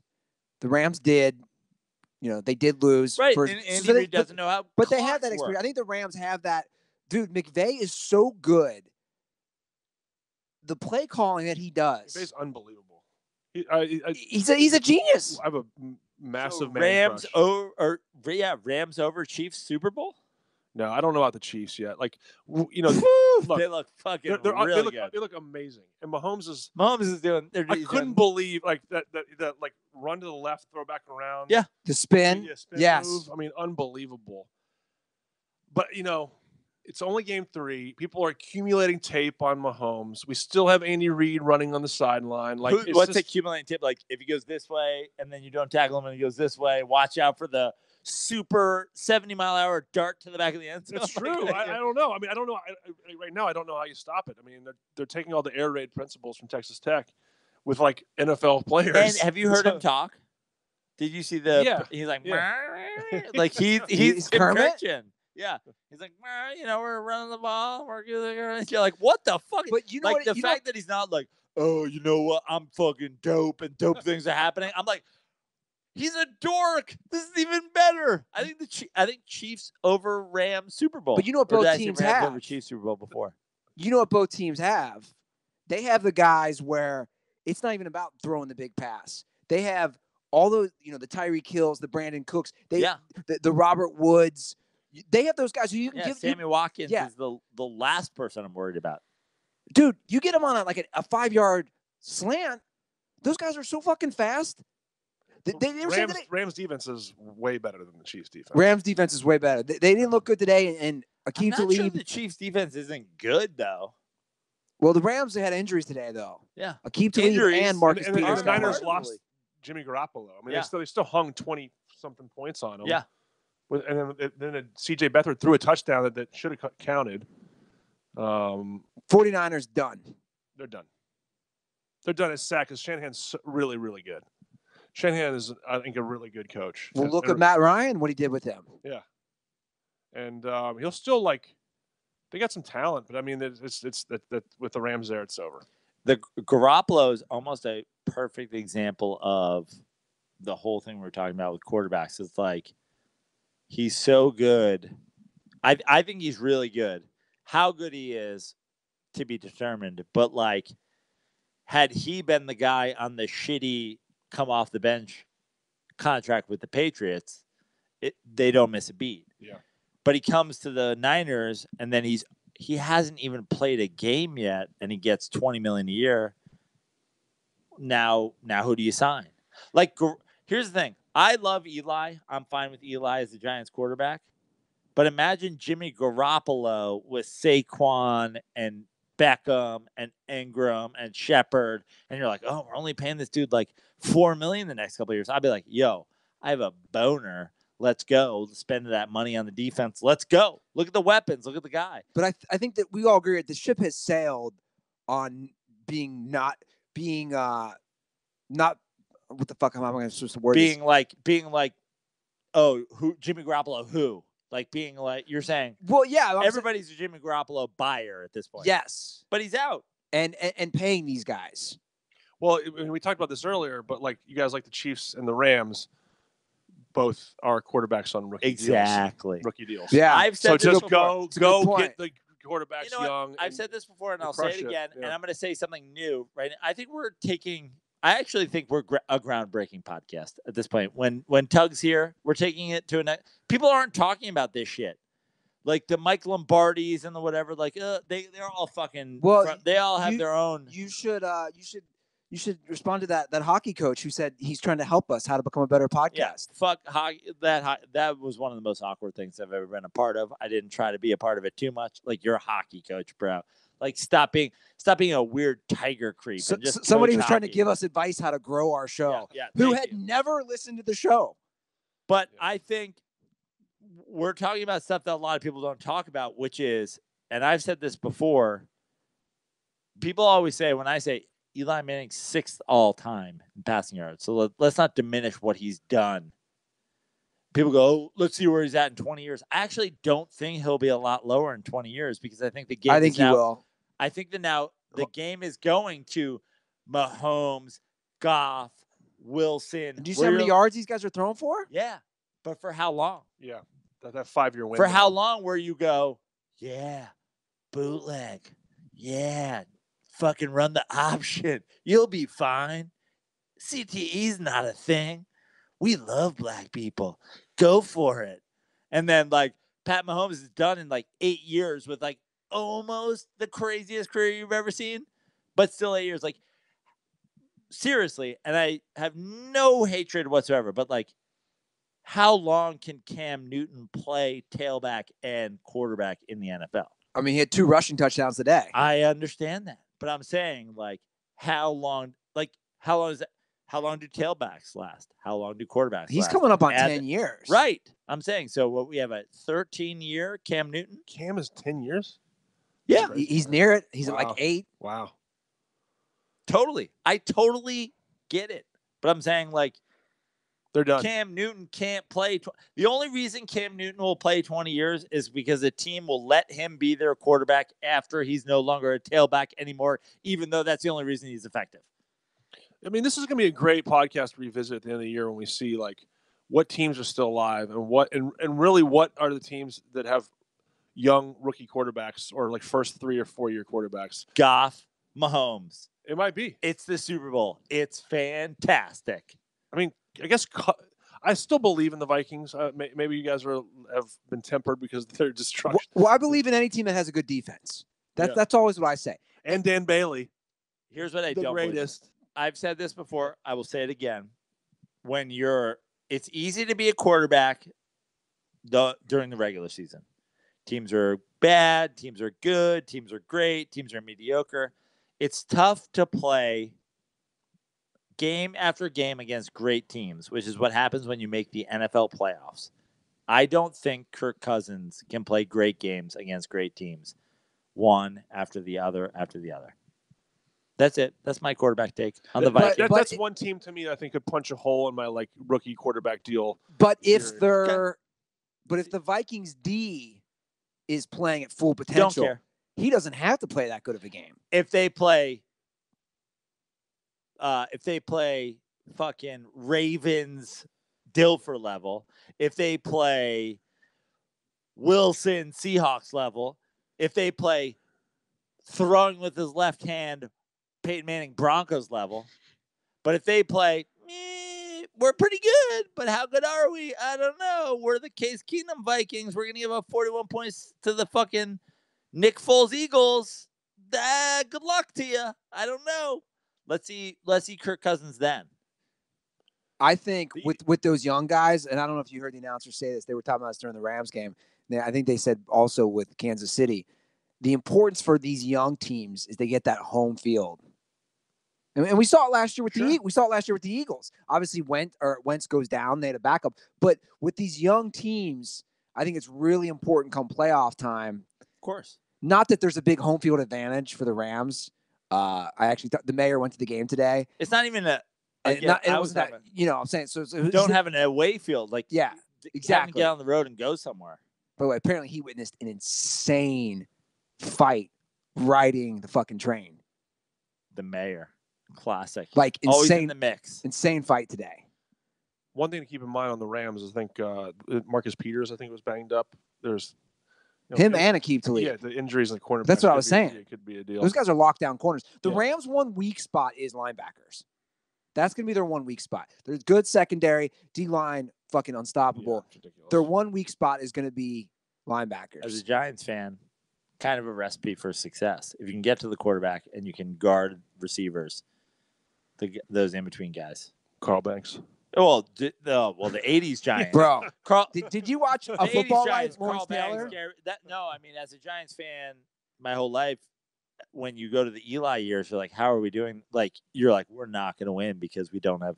And they're like, Chase Blackburn. Yeah. You know what I mean? But it's big D lines, Tuck, Strahan, whatever, and then big secondaries because if you can get to the quarterback and you can hold for a few seconds before you get there. Funnel D.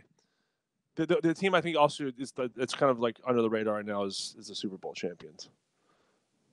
The Eagles. Yeah. But here's the thing. The Eagles are still going to be their D. I watched basically that whole Colts-Eagles game today. The whole game. The Eagles D played great. Wentz got sacked 5 times. Not only that, he looked good. He was mobile. He made some plays. But god damn, man, like we were saying, why are you rushing him back? He's fresh off that injury, and because they're hurt, and I get it. Eagles fans like, oh, we're hurt. Okay, great. Injuries are part of the NFL. You want me to list teams that didn't win the Super Bowl because they had a key guy injured? Okay, here's 1,000 of them. That's part of life. But also, you're the Super Bowl champion Eagles. It's the Colts. At home? What the fuck are we talking about? Why is this a game? They should have lost, in my opinion, too. Yeah. Quick. A win's a win, but quick scan on NFL teams. Best 3 starting backup. My point is, Foles will still be an asset. I mean, even though he didn't look great, right? That's a big. I mean, it's especially big deal. When we're talking about teams now, just like caring less about the plan isn't this guy's going to play for 20 years. I was saying earlier in the week, and it happened this week. I was like, we haven't had really any major injuries this year. Doug Baldwin kind of banged up through the first, half of the year, but Jimmy Garoppolo is probably the first major injury of the year. And, sure. We're only in week 3. I mean, the whole landscape's going to change. Everybody went down, right? Everyone's going to get destroyed. So you just got to keep that in mind. Teams that have somebody decent to step. I couldn't even name the Rams backup. It's Sean Mannon. Oh man. Yeah. Hi, Mannon. In fact, I saw at one point during today's game. I mean, Gino's not bad. Gino's not the worst backup in the NFL. Is Gino in the NFL? Oh, I thought he was. No, he's not anymore. I'm not sure he's in the NFL. Who's the backup for the Giants? Like Kyle Lalota. No, Gino's backing up somebody. I don't think he is. I actually think that's not correct. I think he was during preseason. Who? The Dolphins? I think Gino might be out of the league. Geno Smith, is he out? Remember? The Raiders? Is he the Raiders backup? No, that's AJ McCarron. Dolphins 3-0. Just who cares? He's the Chargers backup. Oh, is he the backup? Yeah, he is. Because you know who they cut? It came down to him and Cardell Jones. Cardell. Yeah. And Cardell made, I'll tell you what, kids, if you're listening to this. Crime. Cardell Jones. Should have left. He had those 4 games where he would have been they said top 15 pick. I know. Instead, he stays another year at Ohio State. He ends up being a 4th round pick. Now he's not even in the league. Yep. Take that money.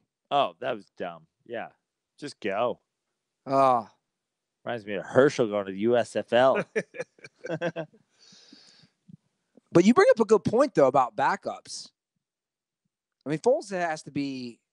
I can't name. I used to be able to name every backup in the NFL. Right? I can't name a 4 probably.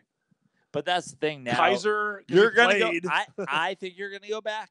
I think you're gonna go back to knowing. I think the golden Fitzpatrick. Yeah. I mean, let's talk about. I mean, you talk about backups. He's the best backup in the NFL because he's not even a backup anymore, but he was supposed to be a backup. Right. You know what I mean? Like, he's a very good backup. That's. Oh yeah, this is the battle between you two. No, it's okay. Come in with your take. No, I love it. I'm saying I'm a big Fitzpatrick guy because he has the ability to step in. Like it's just so rare. Cooper Kupp. What's that? Cooper Rush. I was like, Cooper Kupp's a receiver. Cooper Rush for the Cowboys. Like, what are we doing? Like, the Cowboys are an embarrassment to me. That's my team. They looked bad today, they're so boring. I think the number one problem, I was talking to some of my buddies who love the Cowboys as well. It's like, it's just not even entertaining. That's the worst part. When your team's not even fun. Yeah. Like Jason Garrett is just, it doesn't bring any fun. It's so predictable. What is he, Joe? He is a Honda Accord loaner when you wreck your car. Yeah. Because he's a yes man, right? The only reason he's there is because he's like, I'll do whatever. Like I understand.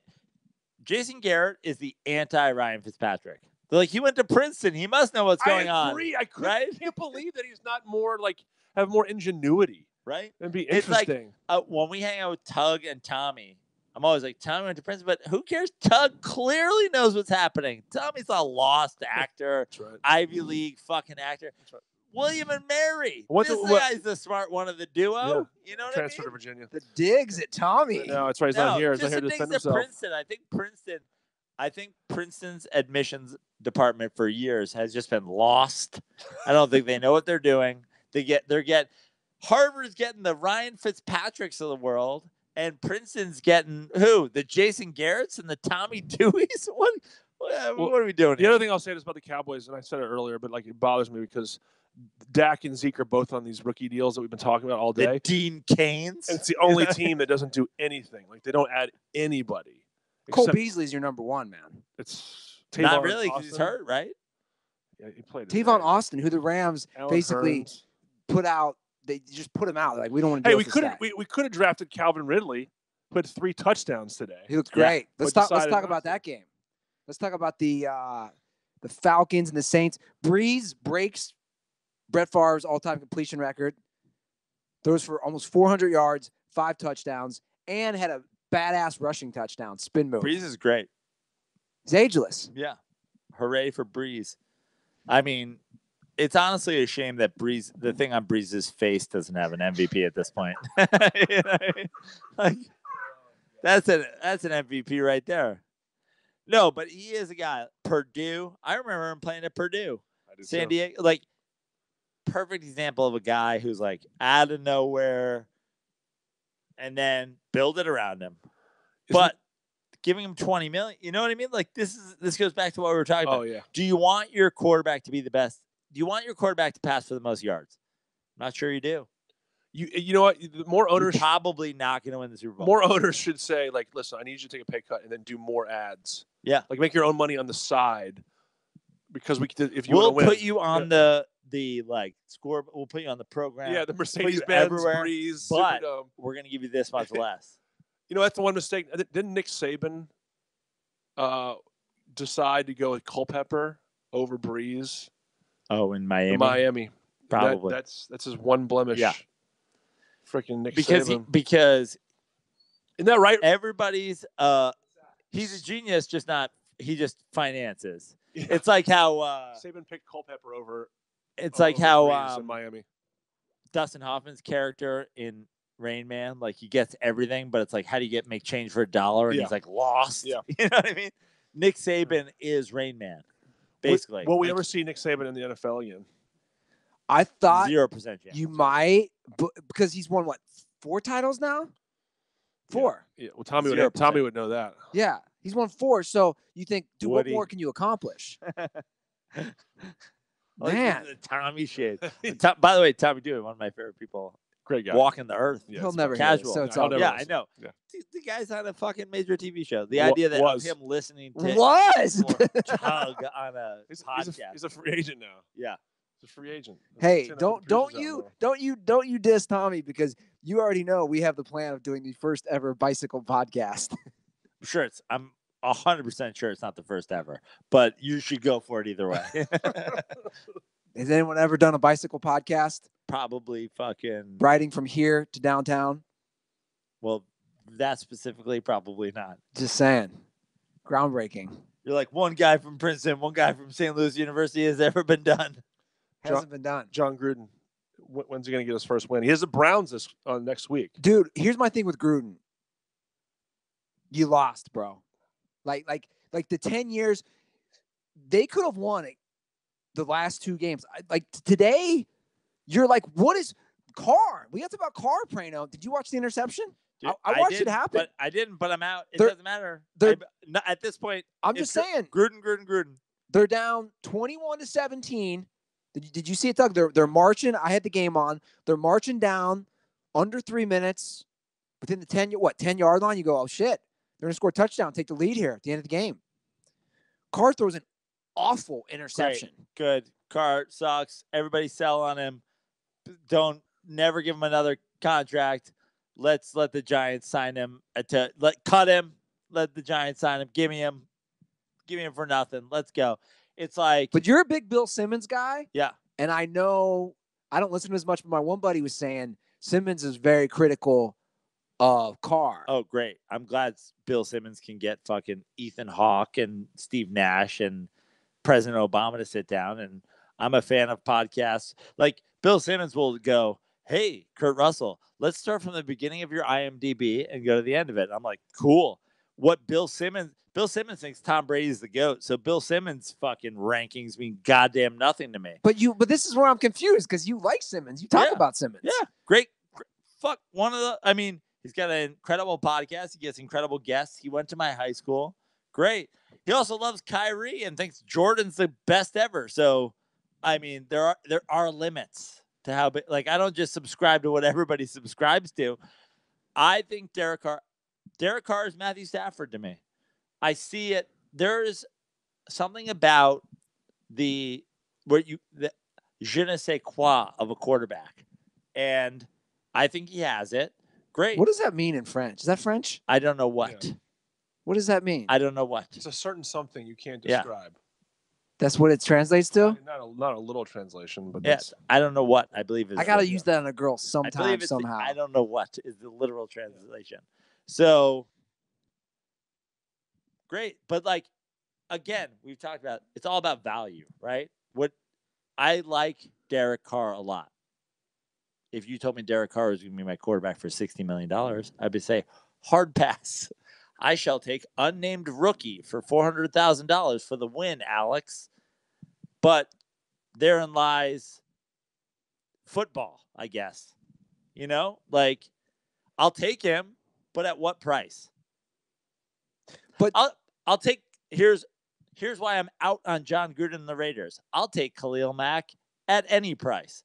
What's your number? Yes, we match. Good day, sir. Here's your check. You're the best. What's the market rate for being fucking awesome? There you have it. Good day. Please keep strip sacking, touchdowning people. I'll see you on the offense. John Gruden passed on Khalil Mack. You're out. For that reason, I'm out on the Raiders. Tug? Yeah, I gotta agree. I mean, I'm not the biggest Gruden fan in the world, but like you kind of like stockpile draft. It's so hard to draft, and we've talked about this before. It's like Hit or it's miss. hard to hit. The even the Patriots acknowledge this. That's why they just want to stockpile draft picks so they have more arrows. It's a numbers game. Yeah. So like but your goal is to hit guys like Khalil Mack, and then you don't let them go. I was like, totally in on the Gruden face of the Vegas Raiders doing a coach's show from the floor of a casino. We're making so much money. He's basically like, Robert De Niro in Casino, where he's like kind of the coach, but not really. Some other guy's the coach, but he's like got showgirls and everybody's into it. And he's like, Khalil Mack, he gets sacks, he gets fumbles, he gets touchdowns, he gets everything. He's the best, isn't he? Come see the Raiders. We're at Vegas Stadium. I was in. When you're out on Khalil Mack, I'm out. But now what? You're Chucky, the guy who used to do that fucking ESPN show where you ask quarterbacks dumb questions. I'm out. More than that, I think like he has a lot of say as the GM side of things too. Who he wants to play with, who he wants to deal. Khalil, case in point. But like the last 2 games, he should have won the last. That's what I'm saying. You know, like forget about the personnel, like coaching decisions. Yes, I agree. You know, like you should have beaten the Broncos for sure. Carr had 1 incompletion in that game, I think, maybe 2. Yeah, like that's where your bread is buttered. So that's the scary thing to me. It's almost like he hasn't coached professional football in 12 years. Well, it reminds me of like when Joe Gibbs came back. Yeah. And everyone thought Joe Gibbs was like going to save the Redskins. And the game just changes so much. Like the game has become Pat Mahomes. You know, and like John Gruden wants to use Doug Martin. Yeah. And Marshawn. Yeah.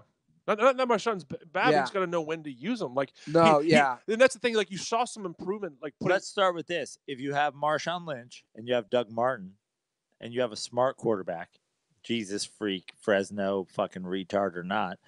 If you have a quarterback who's smart from a quarterback level, and you go, hey, we can play a ball control game.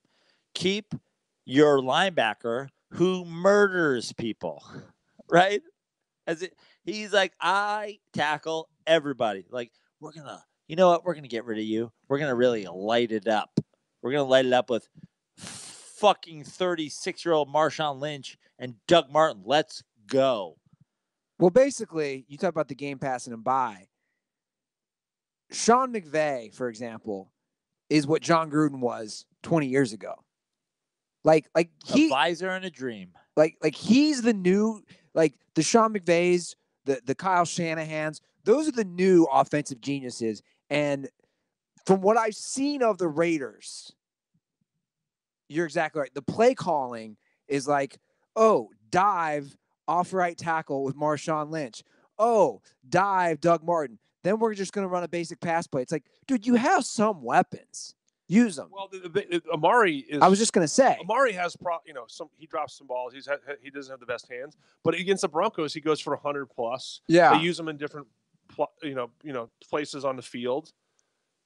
I think he had like 2 for 17 today or something like that. Like, they didn't give him a chance. Don't no jet sweeps, no opportunities to put him in the position. And I think someone said this on Twitter. Maybe it was Evan Silva. I'm sure a lot of you guys follow for fantasy.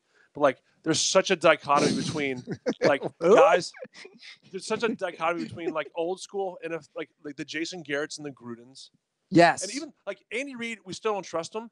But he's willing. He's innovative. Right. He's innovative. Like you have to give him credit. Like, but you're right on those jet sweeps. Yeah. And a lot of these guys are doing the jet sweeps. The thing with the jet sweeps, even when they don't work, it keeps the defense honest. Yeah. Totally. For future play action and big plays. So, yeah, man, I agree with you. Gruden won a Super Bowl with. Did Gruden win at Tampa, right? With Tony Dungy's defense. Yeah. Right, but he won with... the pleasure of knowing the team that he was playing against. He won with Brad Johnson and went all defense. And now, like, I feel like Gruden would be better with the Bears and Trubisky and Khalil Mack than he would be with the team that he traded Khalil Mack from. Trubisky's a disaster, by the way. Right, but I had that game on. Did you? I don't know if you. I had that game on too. I feel like, but that's my point. I feel like Gruden would be better with. They should have lost. Dumb second-year quarterback. Be very simple, and I'll let Khalil Mack do things. Then like, let's get rid of Khalil Mack and try to figure out how to make Derek Carr and Amari Cooper work with 2 old running backs. Yeah, I'm out on the Raiders. I've said that before. I'll say it again. I love Gruden. But we're going to a game next year. Right. Great. I love the Raiders. I love the road black trip. And silver. I love the black and silver. I love Derek Carr. I love Bo Jackson. Love Vegas. I love Vegas. I love Vegas. I like Gruden as a person, Are we doing a road trip but get the fuck out of here. Are You we get all rid gonna of do Khalil one? Mack, I'm out. to Vegas? Tug's in. Yeah, man. Throwing Goldberg? Goldberg and Tommy. I went to Vegas with They have Tommy. to. They have to earlier in the room year. together in the Hulu suite. We'll room together in the streaming suite. That's right. What else we got? The Any old other Hulu games? suite. God, dude, we're almost 2 hours in. We've NBA. oh my God, we haven't even covered all the games. I told you, best episode. Well, we haven't I'm a covered. great scout. I told you this is gonna be a great. We didn't episode. cover. I mean, I would like to mention Titans. I mean, Jags. was my opening furlough was that the Giants game? Because I mean, it's not over, but okay, let's keep. Yeah, what are the other games? Titans. Basically the Who games. likes field goals? Ruther's like, we gotta talk Who likes- Titans. Jags. Who likes field goals? Titans, Jags, Bengals, Panthers. We already talked Broncos, Ravens, and then of course your Giants, Texans, and that's pretty much it. We'll talk None of those more. games are interesting. We'll talk more Trubisky. We're gonna have Brady Matthews on this week. Sure. He's a Chicago guy. Yeah. Great. Because we were texting about that. He's on I board. mean, too. my Trubisky take is really simple. I've said it before. I'll say it again. Why don't you script the first 45 plays? Tug, my thing is the old Seinfeld joke. Why don't they make the whole plane out of the black box? Yeah, They always say Trubisky, Yeah. his first 15 plays, now he's lost. So you have the whole week. Can you script 100?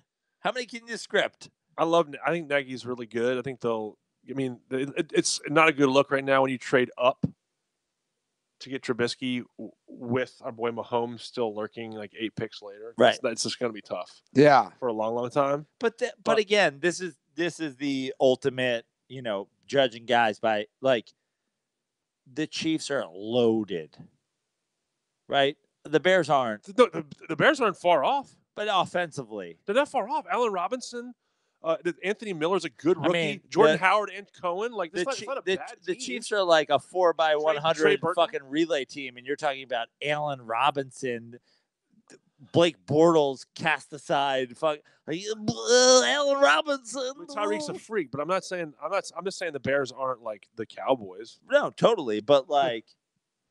No, I'm not saying Trubisky is Mahomes. Like I'm not saying put by the Trubisky on way, the Chiefs. I'm just saying about that game though, the actual game. We do have to laugh. They're only down 2 points, and they bench Sam Bradford. They bring in Josh Rosen for the final drive. Sad. I've never seen. There's actually people have been arguing with me. People have been arguing about Sam Bradford with me on the internet for weeks now. But have you ever Sam Bradford. But have you ever seen anything like that where the guy Oh, gets benched on the final drive and they throw in a rookie? Yeah, Sam Bradford fucking sucks. I like Rosen though. I believe in Rosen. I don't believe him in that situation, but I think he's got potential. That was not good. Why are you putting your rookie quarterback in that position? Yeah, exactly. Against Khalil Mack. I'll tell you why. Meet Khalil Mack, please. I'll tell you why. Because if you left your veteran quarterback out there, you were 100% sure you were going to lose. Yeah. That means you can't play Brad for the rest of the year. 99% sure we're going to lose if we put in Rosen. 98% sure we're going to lose and he's not going to get injured. 97% sure we're going to lose and he's going to get injured. But it's not 100% we're going to lose, which is what happened when you leave cross-eyed, can't wear a fucking jersey, get the fuck out of the league.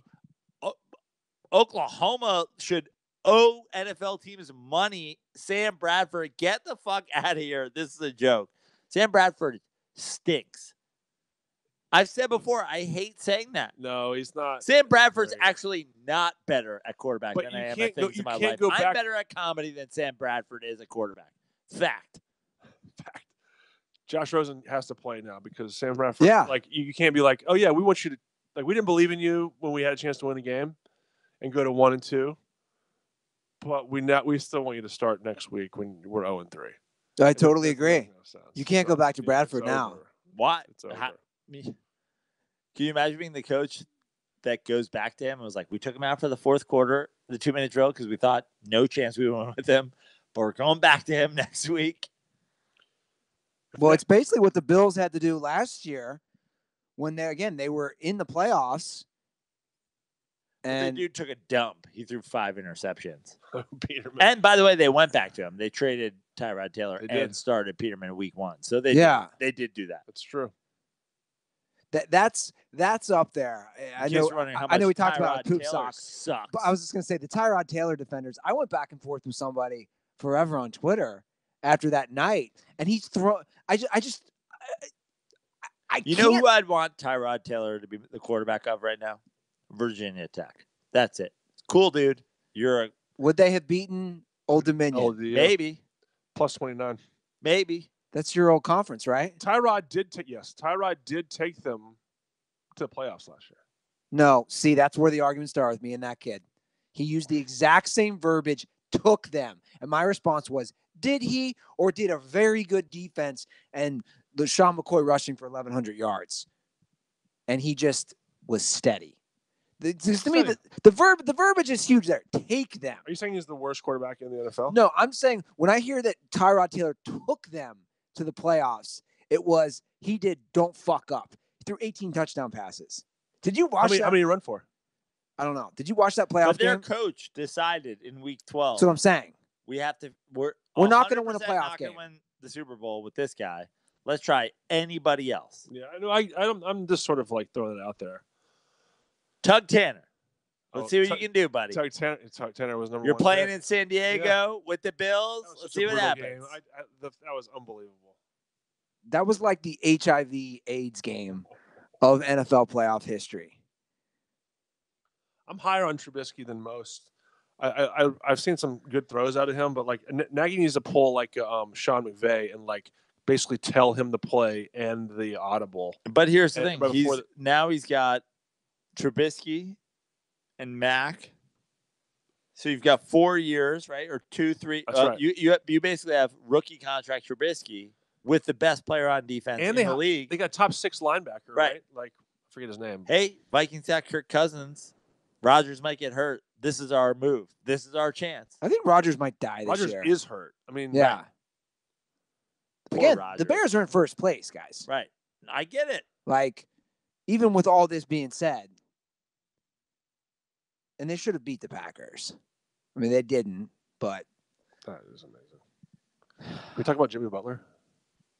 You really want to move on to NBA? Yeah. Well, what else? Let's do it. Do you want to talk about 4 field goals like with Jacksonville, Tennessee? I don't think anyone wants to. No. Here's a question about Jimmy Butler. Jimmy Butler is basically demanding out of Minnesota. Yeah. Where do you want Jimmy Butler to go? Where do you think Jimmy Butler should go?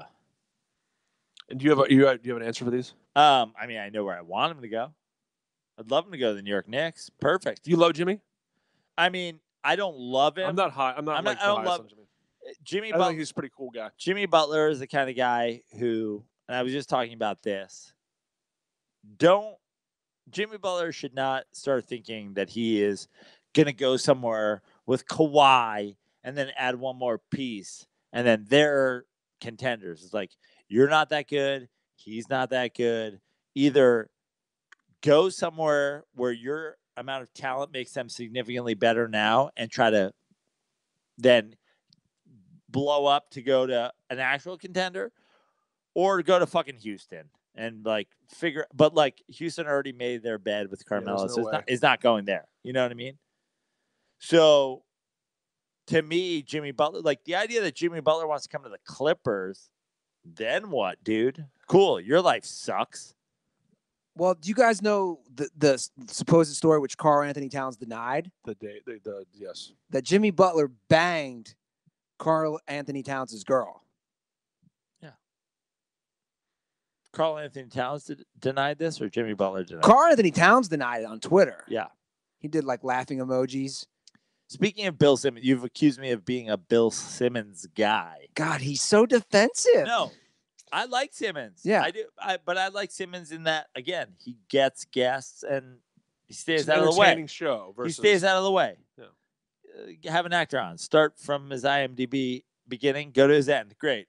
Don't tell me your thoughts. By the way, did John Cusack ever get back to you? No, I don't know. I'll have to check to see if he even... No, but he didn't get back to me. John Cusack blew me off on Facebook. How dare he? We saw John Cusack in Oh, Chicago, Yeah. at Wicker Park in like a I'm Froyo's. actually friends with John Cusack on Facebook. Long story. We'll keep it short. He doesn't reply to my Facebook messages.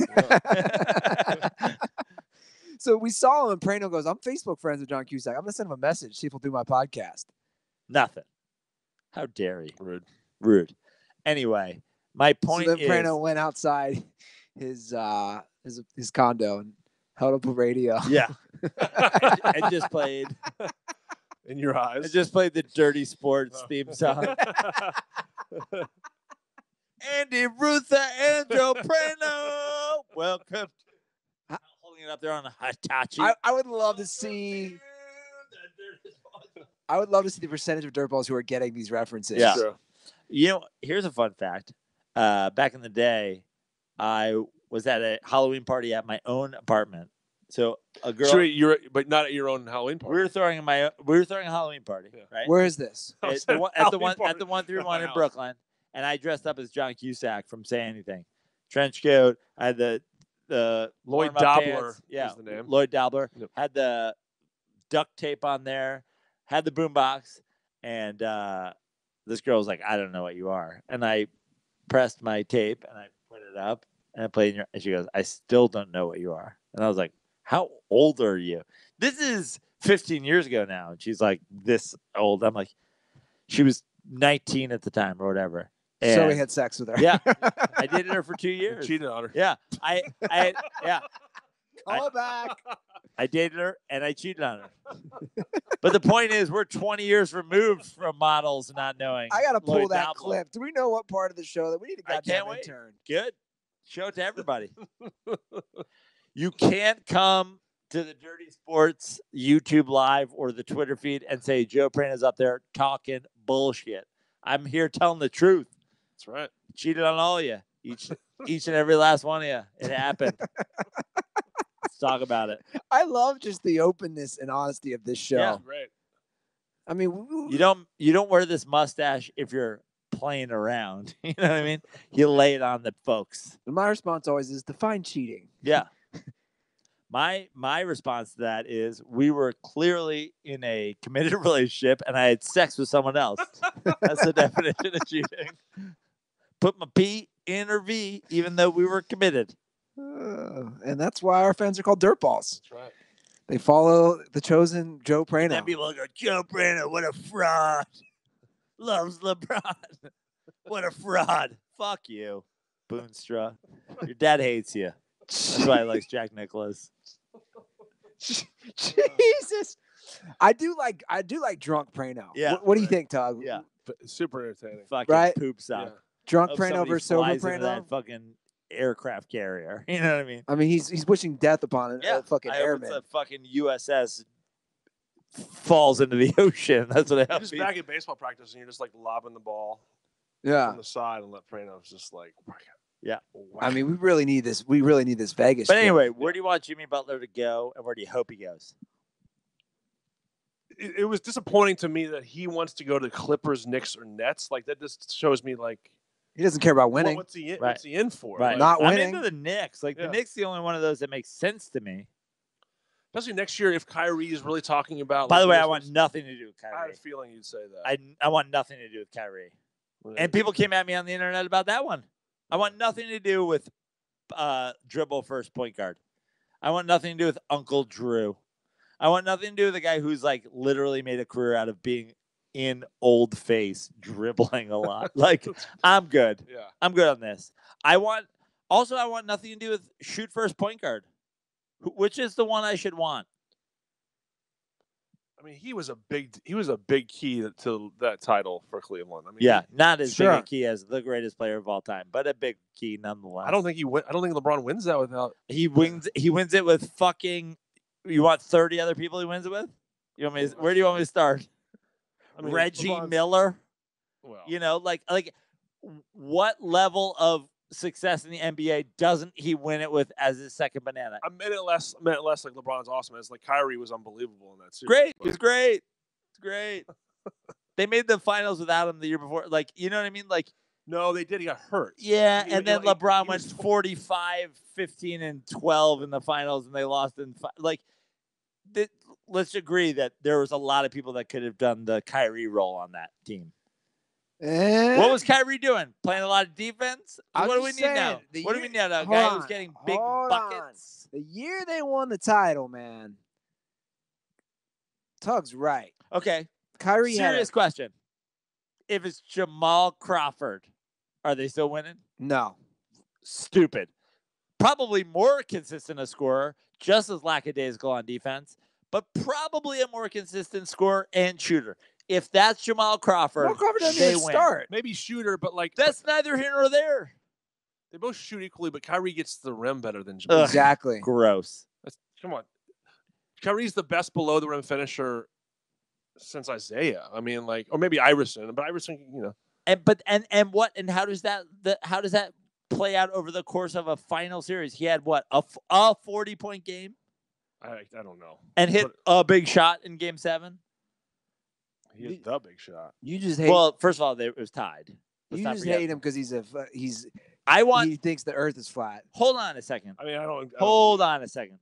I'm a New York Knicks fan. We suck. We stink. We are never good.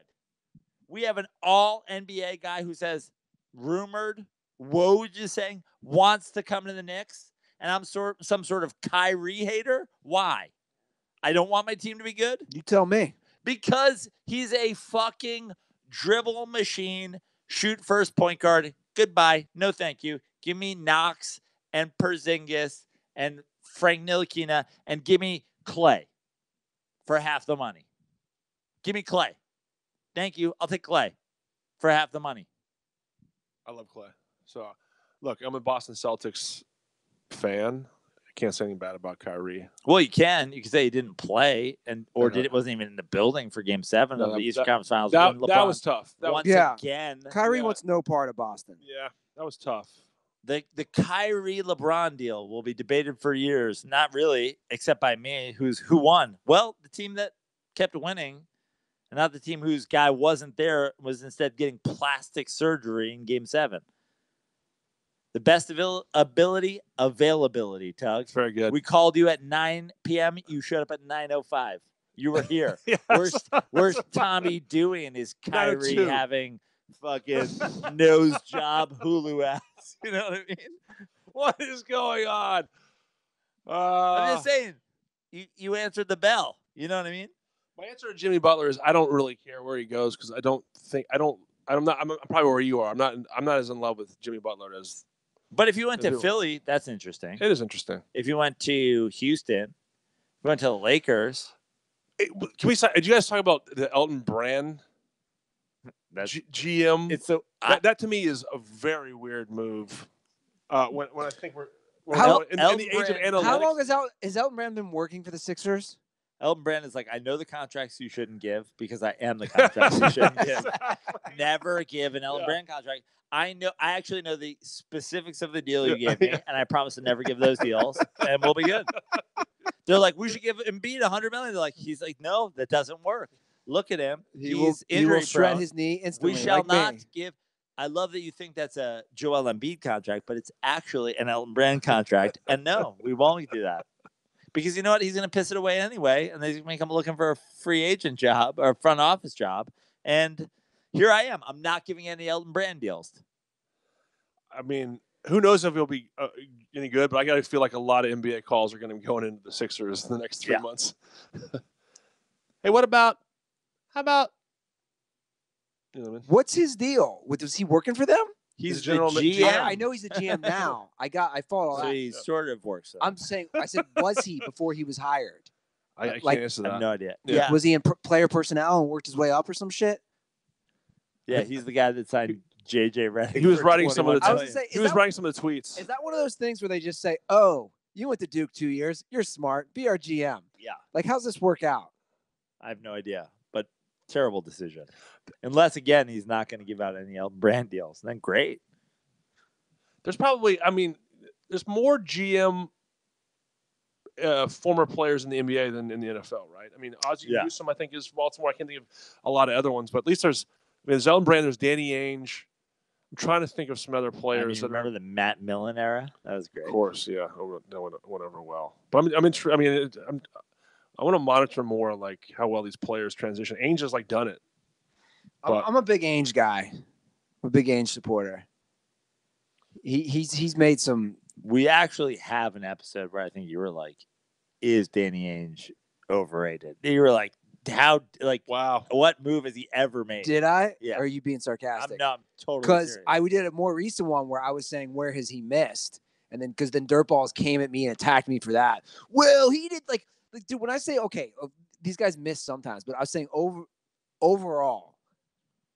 The Ainge story, and there's Ainge has made a lot of right moves. He wanted to trade his war chest of assets for my boy in Miami, the Duke kid, Justice Winslow, to Michael Jordan, and Michael didn't want to do it. He didn't do it, and he drafted Frank Kaminsky. Hey, when all is said and done, Jesus Christ, Danny Ainge got a championship after getting KG, Ray Allen, and Paul Pierce in their prime with fucking Dr. Know-It-All as their coach.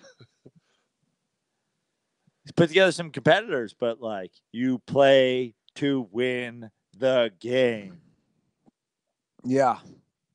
And obviously what he's doing now with all the young guys. And now Kyrie's going to leave and bail him out by going to the goddamn Knicks. I love Ainge. Quick story from me. I went when I was doing the Broadway play of Magic Bird. Always got a plug that you were Larry Bird. I know. So I went to a Lakers Celtics game and I sat with Danny. They're like, Ainge. who do you want to draft first? You're like, draft first. I don't have to. Exactly. I don't need to draft first. I sat with him for like 15, 20 minutes talking about like his playing days. It was pretty awesome.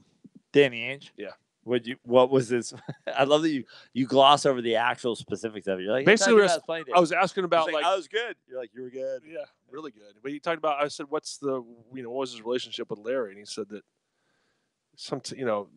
Kevin McHale and Larry had very different personalities, and he was sort of in the middle, and like it was just he was the white guy bridge. Yeah, between he was the bridge forwards between the other white guys. Yeah, he bridged the other white guys. He bridged together. the front court with his back courtness. Yeah, that's right. Did he ever tell you about the time that he went out to Joshua Tree with Bill Walton? No, did Bill Walton tell you about this? I don't know, but I'm sure it happened. Isn't that right, Prano? I don't know. Maybe we'll have to call Bill Walton sometime. We're 2 hours into this. Bill Walton's not up. Like, Bill Walton's not up at this hour. I can't muster up the energy to do Walton. Even though you've been holding out on us, I've heard it. Tug has, fuck it, I'll just say it. Tug has a voicemail of Bill Walton. That's right. And it is amazing. It is amazing. Do you still have it on your phone? Yeah. But I'm not going to pull it up in 2 hours in. No one's going to listen. No one's going to make it this far. Hello, Tug Coker. This is Bill Walton. Not your father, but I could be. We both have great, great hair. We're both super tall and white. Anyway, I was doing peyote in a Mexican jungle the other day, and I thought, who better to play Larry Bird in a Broadway production? I said, Tug Coker. I looked at his IMDb. That guy could throw it down. If he could play a rapist, he could play the legend. Frano gives it his all. Anyway, your friend here, Bill Walton, signing off. I feel like you'd be good friends with my son Luke. Come over to the teepee sometime. Throw some cups, play a little beer pong. 2 hours and 10 minutes in. He still got it.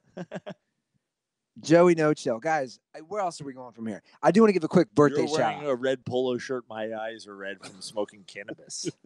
Can I give a shout out? It's a Sunday. Throw it down, Tug Coker. Tug did shout outs. I want to give a shout out to our boy, Jose Botello. He said, can I get a shout out? He's a father. Yeah. He's a father. Yeah. Jose Botello. So congrats on the baby. Yes. I remember, I'm trying to think where he came. He came to a show. He saw. Well, I know. San Diego. He saw us in San Diego. He lives in San Diego. He came to San Diego. I think he came. The last time I was in San Diego, I think he came solo because his wife was pregnant. Yes. Congratulations on the baby. Joey Botts. Joey Botts. You know Joey Bautista? Jose Bautista? Sure. Joey Bats? This is Joey Botts. Oh, Joey right. Bottles. Joey Botts. Joey Bottle. He now has little pony bottles in a child. Joey Botts. There it is. Is there anything else we want to talk about today, fellas? I don't know. What else you got? Ruther, you didn't weigh in at all on the Jimmy Butler drama. We talked about it last episode. Did we? I don't Yeah. remember anything. I black out. You don't remember that? Last episode we talked about it Could have stopped it. in depth. You could have stopped it from happening. No, but you're a guest. That's You true. wanted to talk about it. I don't really care. Tug, where can people find you? At Tug Coker on Twitter. At Tug Coker on Instagram. Thanks to everybody who's been following me so far. That's it. That's all I got. Joe Prano? Well, I forgot my Sunday Joe shirt, but I'm still here. I'm here Sundays and Thursdays, Tug. At Fix Your Life on Twitter. At Joe Prano on Instagram. JoePrano.com. I don't know. You're looking at me like I should have more, Andy. No, that's cool. Great. At Andy Ruther. At Tug Coker on Venmo. It's Tug Coker. I'll be telling jokes at a gay bar tomorrow night in WeHo Really? before a drag show. So that should be interesting. I think I'm the only straight. I'm definitely the only straight male comic. I performed at a plus-size boutique last night. In case you're wondering how great my career is going. All fat lesbians. I'm not sure you're allowed to say lesbian anymore. How'd they like Anyway, your material? All fat How'd they like your material? homosexual women genders. They liked it. They actually enjoyed it a lot. It went well. I bet. Yeah. It's good.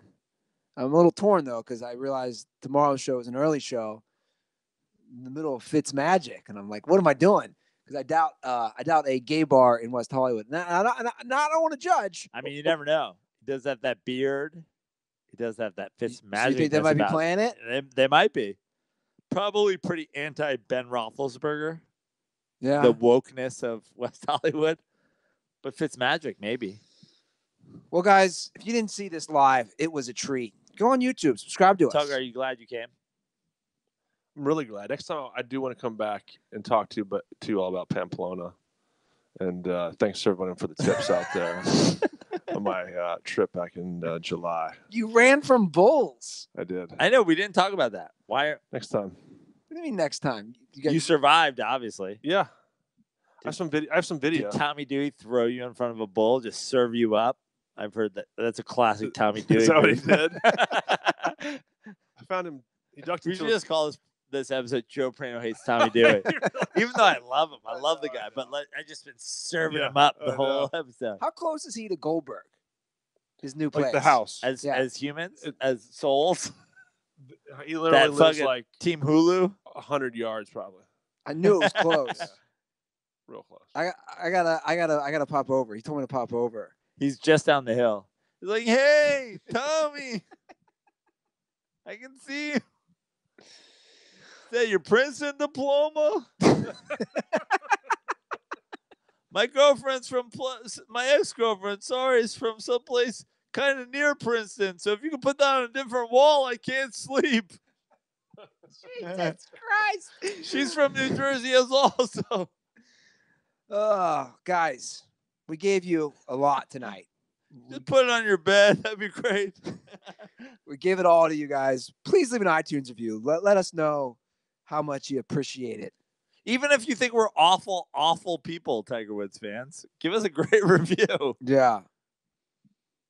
And keep battling with us on Twitter. Joe, you can handle more of that. I get fatigue. I Can't wait. What time is it? It's like 1 a.m. I got to go home. Yeah. Let's wrap this up. All right, guys. That's the show. Thanks for listening. Most importantly, don't forget, condoms are for pussies.